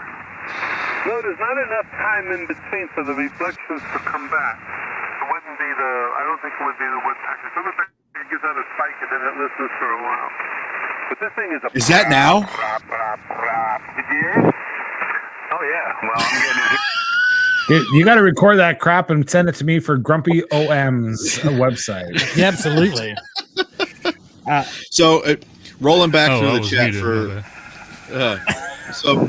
rolling back through the chat for a bit. A lot of people talking about how they've just recently got licensed or upgraded, or and a lot of it is thanks to that guy right there. All right, and getting out and doing stuff. Yeah, you, Mike. You, absolutely. You. Huh? Yes. What? Yes. You in that hockey sweater. Yeah, you got it right. I got it right. I mean, if it ain't the Detroit Red Wings, it's crap. I'm all saying. Chicago, you guys can go. You guys can go take a hike. But let me just throw some shade on the Washington Capitals. Hey. Beer Snack. What were we going to say about the comment section, Beer Snack? Yeah, so it's just good to see that all of these people, who have started watching and being on. And hanging out with us, and we've all been just continuing on, and it's appreciated from the channels that have been on forever. It's appreciated from the recent channels. You guys are what keeps us going. No lie. And we've been going for 2 hours and nobody said nothing. That's crazy. There's still 61 people watching us all. 61 freaking people who are sitting here watching us hang out. And I just fired up another star. I fired up another star. I want to take a second to say thank you to all 61 of you guys. or 60 now, but all 61 of you guys who are hanging out with us, because when we created this channel, we didn't go to a channel that was monetized where we had maximum exposure. We built this channel from zero, and I think we're just shooting over 300 subscribers now, but it's fun to come in, and every Tuesday night I get to sit back, have a few drinks with my friends, talk about ham radio, talk about what's bothering you this week. That's just it. I get to hang out with my friends, and I think that's what most people should do, is come hang out with your friends. Well, don't you remember we said we wanted this clubhouse to be exactly that. We didn't want it. We did not. It was not going to be. It was not going to be political. Where there was not going to be anything, questionable, and we were going to have fun. And ham radio is fun. Ham radio is fun, and I don't care whether you're doing CW, just FT8, if you're going to parks, if you're home and you're just having fun at your house, you're having fun. You're on the radio. That is just so cool just to do that. And now you bring us here into a clubhouse, and we can share events, and Daniel can bring up a point, and we can explore it and break it down. Clubhouse for 45 minutes. For 45 minutes. That darn caribou. Oh, by the way, Daniel, it's almost 9 p.m. Central. So if you want to start calling CQ on 7.188, I think now's the time to do it, right? I just wanted to say that, like, I think all the perspective, I don't think anything that was shared tonight was like, there's nothing that's mutually exclusive. I've had too much beer. There's nothing that's mutually. What kind of beer is it? They're starting. So there's nothing that's mutually exclusive, right? Like, I think everything we said tonight jives pretty well together. And even Joseph said a good point, V3GKT, before a long time ago. He says that YouTube is a free for subscription and ARL isn't. And yes, 100%. I just think that and I think this goes towards everybody, and it's kind of how it goes with what's going on. There's a lot of things that need to be embraced, change that needs to be embraced. And I think we see this in a lot of areas, that people have sacred cows. And I just think that as we move forward, as we look at what redefines, as we market, a lot of companies, like during COVID, my whole business, we had to completely redefine who we were. And it was only embracing that. And listen, my family, we've been running this business for 30 years in the same lane. And so when we look at how do we, and honestly, I don't think, the truth is, when you look at the numbers, like Mike was saying, like Steve was saying, I don't think that we're having a major crisis right now in the ham radio world. I don't. I think we're very successful. And if anything, the kudos goes to, like Mike and a lot of you guys were saying, the YouTube world. I really, really do. And so I think that we need to embrace, I think as a group, and you'll never get the majority. You always have people. But there needs to be embrace and change. And that's the thing that people have a hard time with, is change. And so the reality is, as an organization, as a body, as a group, we need to move forward with that and embrace that. And that will help us project into the future. And so and I think we all jive with that 100%. I just want to say one thing. I saw a comment about Whiskey 6 Lima Golf. And I think this goes towards giving everybody grace. Okay. Whiskey 6 Lima Golf was a huge part. There was 3 people. Ham Radio 2.0, there was Jason, HRCC, and there was Whiskey 6 Lima Golf, who had a huge part into my learning experience for that. And I think grace goes with the side of that we all go through periods in life, and unfortunately, there are times where we get, later on in life, we have difficulties. And I don't want to say things, but I think that even when I get mad about OMs, we have to show grace towards people and go based on what has been in the past and the input that they've had towards the past and imparted in people.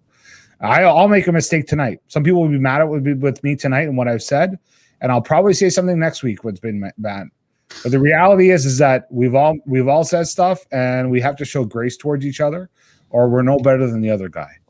And I'm not saying that anybody hasn't shown grace, but I just think that as we're all people and we move forward, and I'm sorry to preach on a soapbox, but I have a lot of respect for a lot of the people. And you know what? There'll be a day where Dawn, myself, Dan, Mike we'll get to that place too. If you understand what I'm saying, if you catch my drift. But guys, I always like, even sometimes I'm wrong very often, but I love the fact that we can poke the bear and we could talk about it. We could be entertaining and we can admit when we're wrong or when we're right. But tonight, I think we're on the same page. We want to see the hobby advance and get better, be more attractive to people, and not get stuck in a rut. That's all I got to say. It's on video. It's recorded. It happened. Oh, praise. Mike, put your hands in the air and say, praise the Lord Jesus Christ, because Joseph is going to stop. That ain't going to happen, brother. Oh, Yeah, my I was God. about to say no. Holy Joseph, You- hold Praise on. to whatever deity you believe in. Joseph, The don't old you All guy. hail, know now all Daniel praise is- DX Commander. Hello, Lord Callum. Anyways, I've said enough tonight. Guys, Shane, take it over. I think we're going to be ending it soon. So, well, All right, so Steve and Beer Snack are pointing at each other. So, what you got? what's going on? Steve was trying to say something, and then somebody cut him off. Steve needs to be like doing this because I can't see Steve Yeah. because he all blends in with the background. He blends Yeah. in Get with some that. lighting. Well, every time he starts talking, We have a motion on the table. For nobody's made a motion. Oh, I haven't I'll heard make it. Motion I'll Oh, make the yeah. motion. all I'll right, make the what's your motion. motion? I would to like bring to. Jared into the clubhouse. I'll second that motion. As well Dude, as, what? is Mike. Can we wait till after the updates and see how that goes? Who are we bringing into the clubhouse that I didn't start, but I'm now an unofficial member? Is MRD? Is he on the roster? 'Cause if Yes, he not- is. Yes, he is. Okay, all right. Yeah, Mike's on the I right. want to make sure. Kidding me? Yeah, Yeah, you are. Yeah, I know, right? But I'll make a motion to confirm that Mike is part of the Ham Radio Clubhouse. I'll Yes, he second is. that. Denied. We don't even ask people if they want to be part of the clubhouse. We just vote them in. All in Exactly. favor? That's the crappy thing about being here. You don't have to say if you're in or not. I don't want to be here, but I already am. Well, if you hung out with it for 2 freaking hours, then I guess you pretty much kind of like hanging out with You us. are, so. you, Mike, Yeah, you are, Mike, look at you my are no longer situation. company. Yeah, I have nowhere else to go. you're no longer company. You're family now. Whom are we voting in? I missed. I was taking my. Jarrett.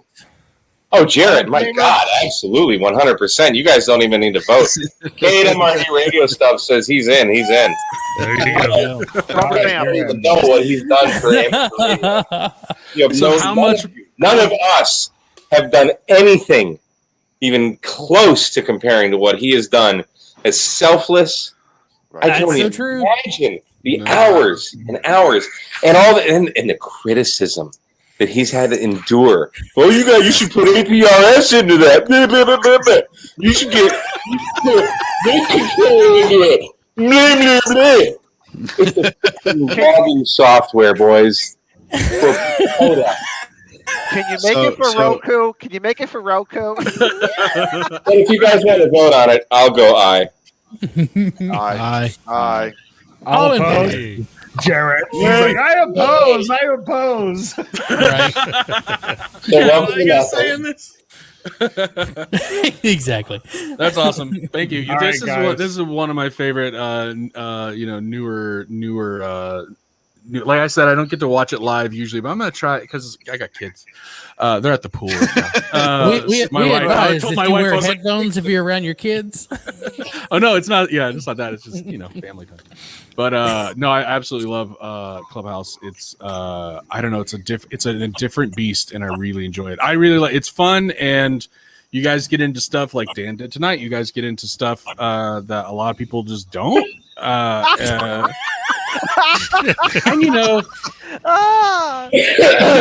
NAYO always not every stream either, but is important, and I enjoy it. I really enjoy it. And it's a hell of a lot of fun.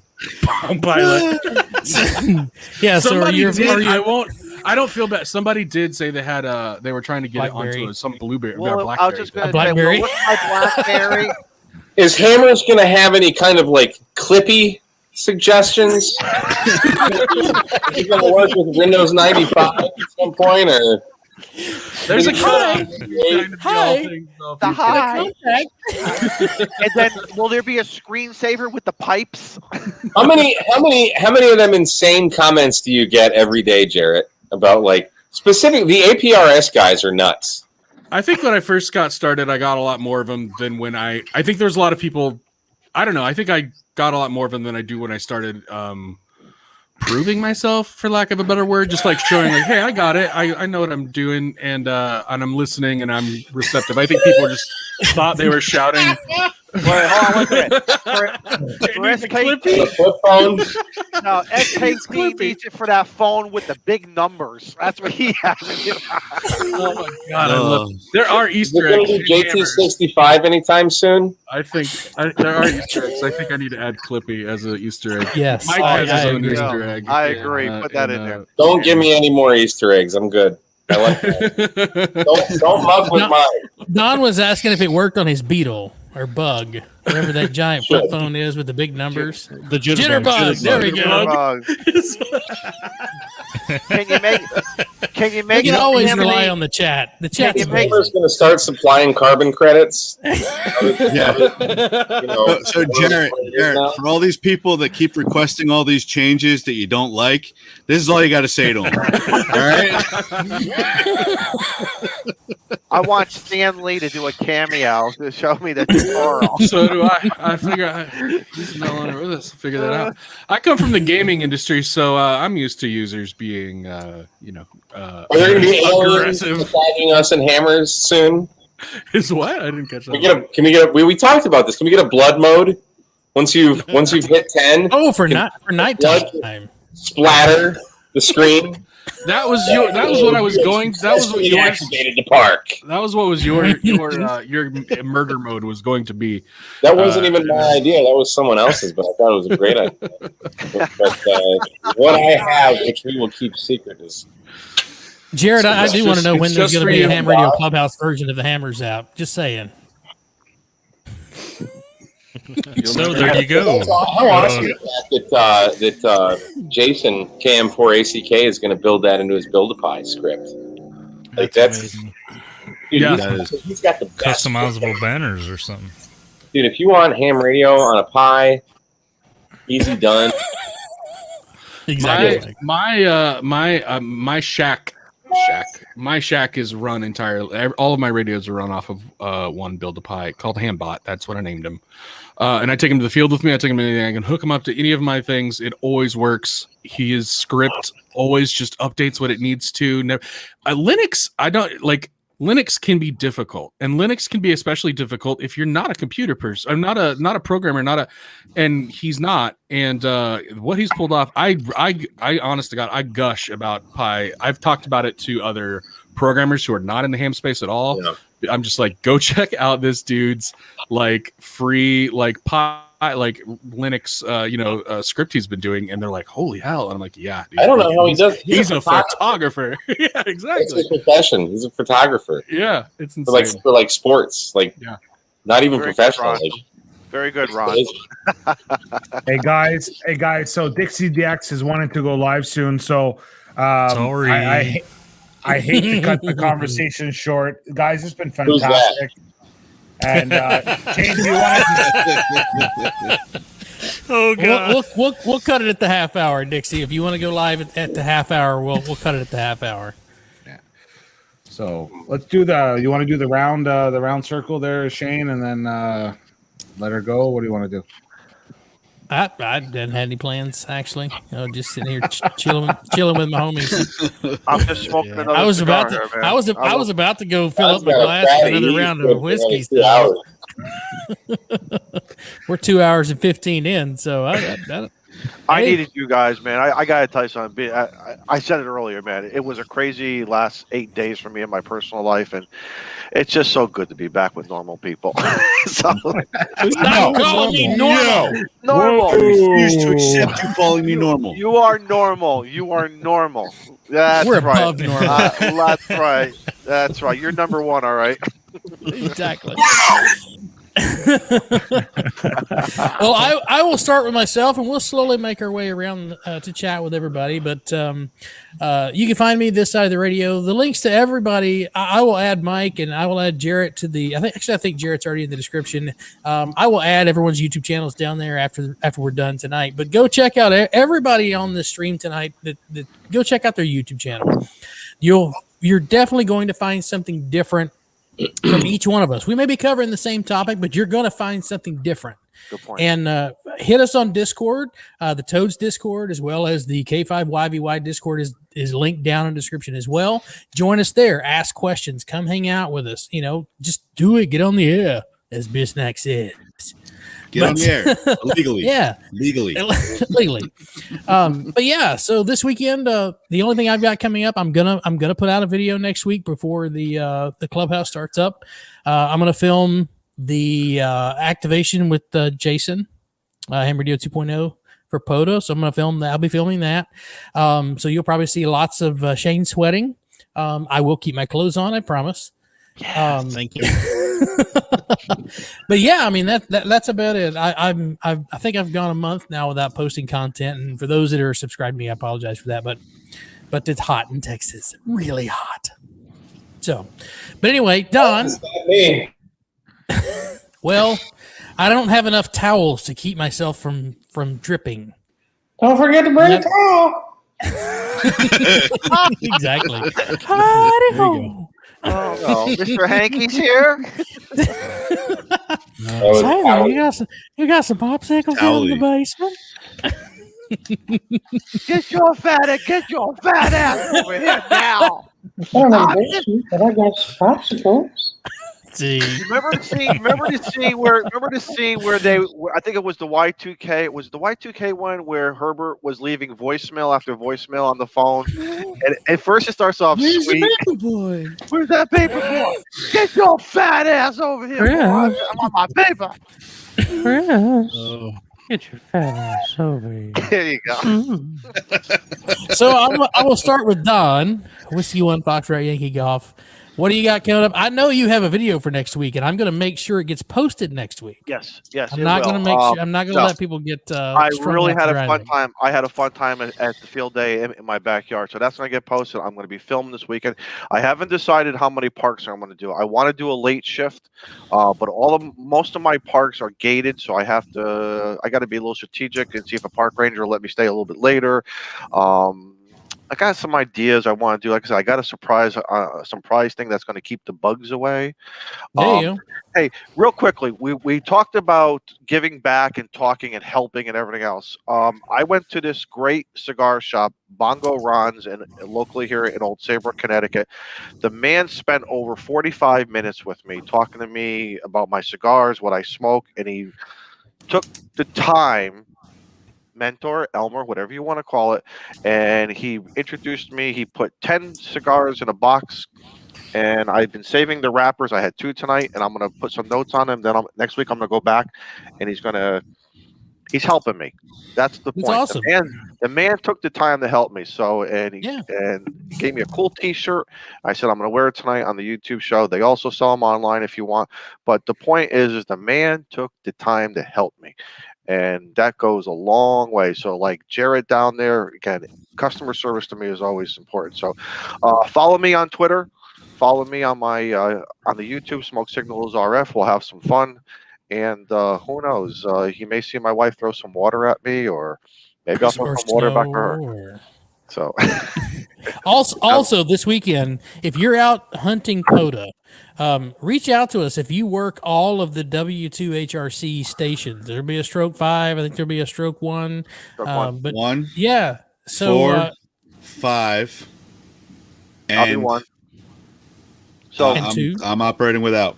That's all you stroke? I don't have to put a stroke 1. Yeah. So if you're working POTA this weekend, send it. Look at that. Look at that. Yeah. This has been sitting on my countertop for like 2 months, and I finally into the shack.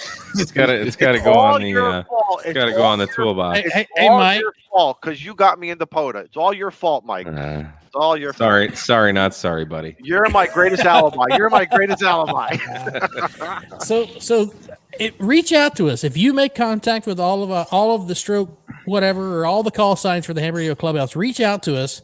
We'll come up with something. We'll figure it out. But reach out to us. Let us know because we're gonna. I know I'm activating. Don's activating. Beer Snack's activating. Steve's activating. Joe Brett and I can't activate together because we're both in the same area. So Joe's going to take the vacation and I'm going to activate this time around. So yeah. So Daniel. Do you have any more giant pools of exploding poo that you're going to have on your channel this coming up? Listen, guys, my channel's We Build, We Learn. If you want to subscribe, check it out. I have projects coming out. I just want to say thanks to everybody who's been with us tonight. And I hope we have a great conversation. I hope that we spark some conversations and some reflection. And Mike, you have a huge crew of people who are cheering for you, buddy. So that's all I got to say. Right. So if not, you don't subscribe that makes it to a me. lot harder to say bad things about you. Just think about him insulting the Red Wings. You'll be good to go. That's right. Exactly. Shit rolls downhill. But Mike. he's from the great Northwest, so he's got a leg to stand on there. He's not in the Northwest. Get out of here. The Great White North. Excuse me. Hey, quick question for you, Shane and Beer Snack. If any of our members want to run the Whiskey 2 Hotel Romeo Charlie call sign this weekend, they'll send an email to Dan.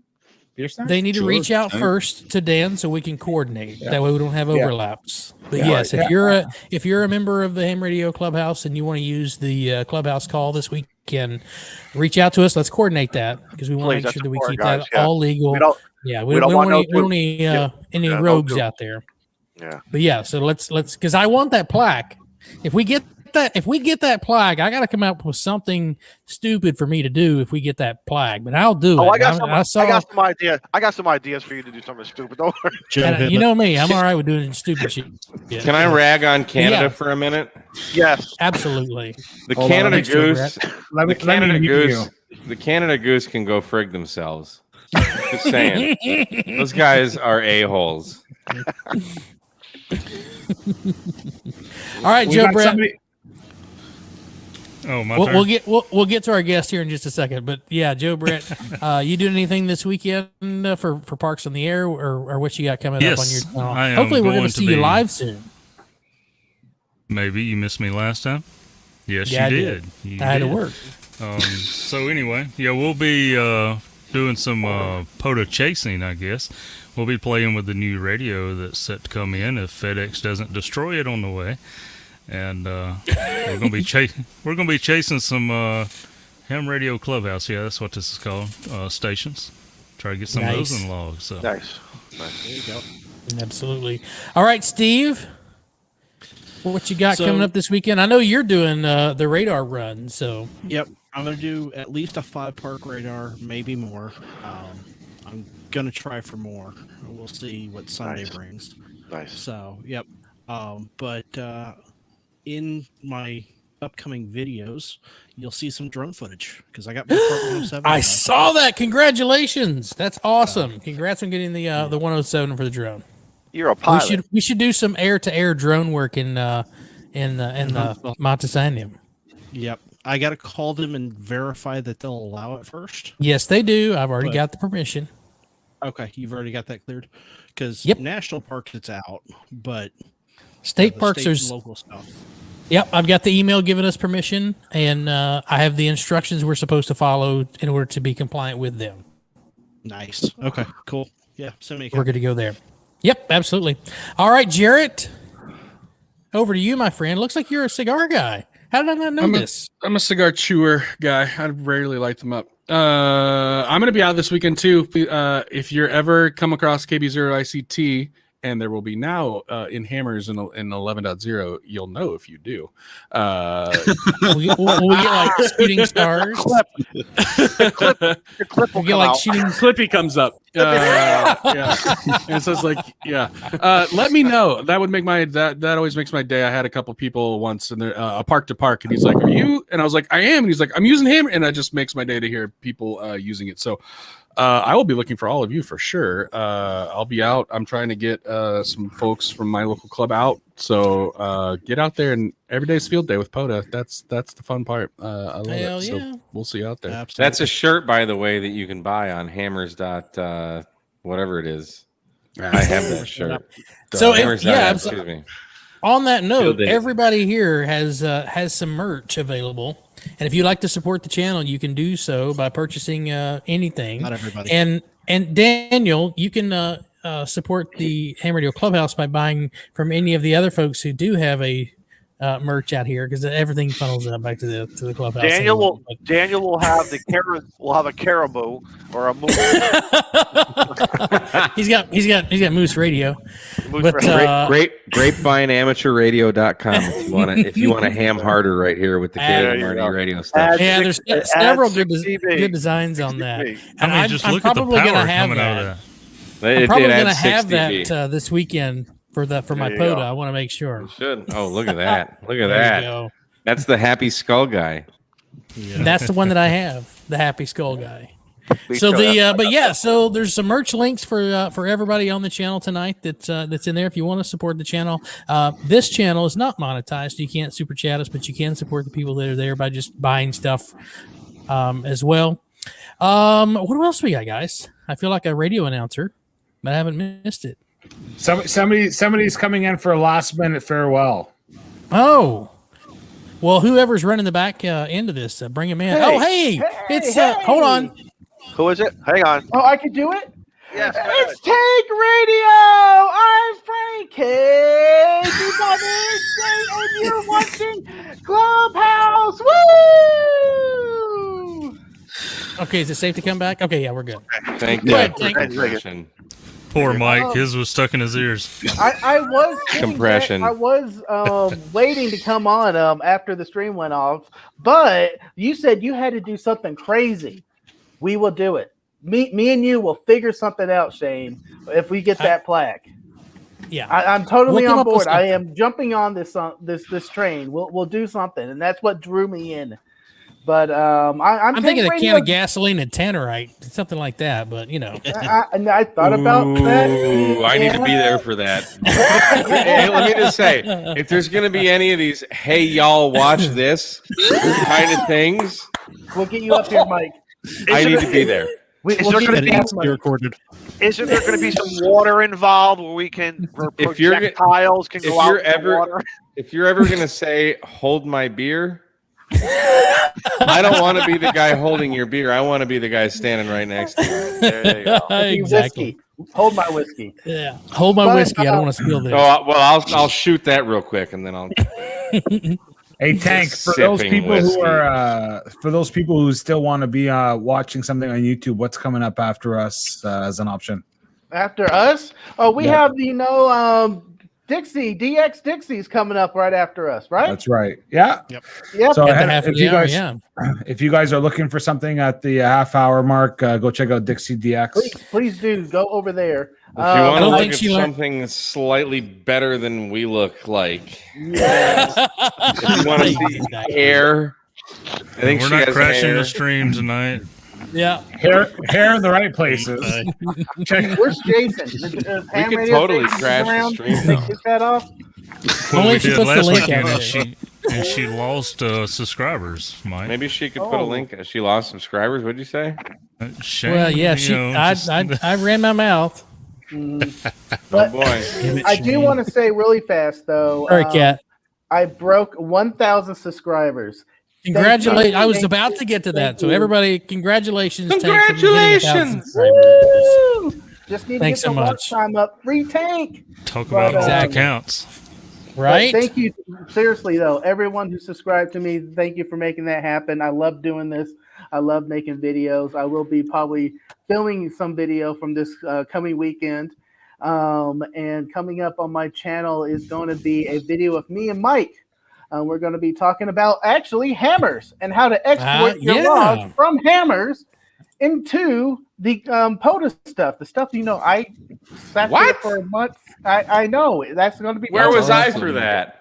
You were telling me You were how to asleep. do it. Hey, Frank. You were passed out in the chair. I was like, "Here, this is how you do it. You just go over here and you do it." I just want to let you know tonight, Frank. Tonight we learned that 4 of your subscribers are Beer Snack. I just want to let you know that. You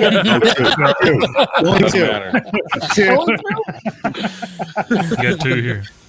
All right, guys. All right. I think I've got 3 or something like that. I pinned the link to Dixie's channel. Everybody. Yeah, let's watch this. Where is it? Hang on. Where's? I'm trying to look at for her. Let's just see if she can get us all over on her stream. I'll go watch her chat. I don't see anything like new on her channel. It just says live fire chat episode 15 6 days ago. So does she have something planned? She's waiting on us to. When it goes live, it'll show up on our channel. Everybody say good she night. didn't plan nothing. Thank you guys so much for having me on. It was good night, everybody. Jared, thanks for joining us, Mike. Bye, thanks for everybody. You're welcome Bye, anytime. You have a good night. Right. And Beer Snack, Tank.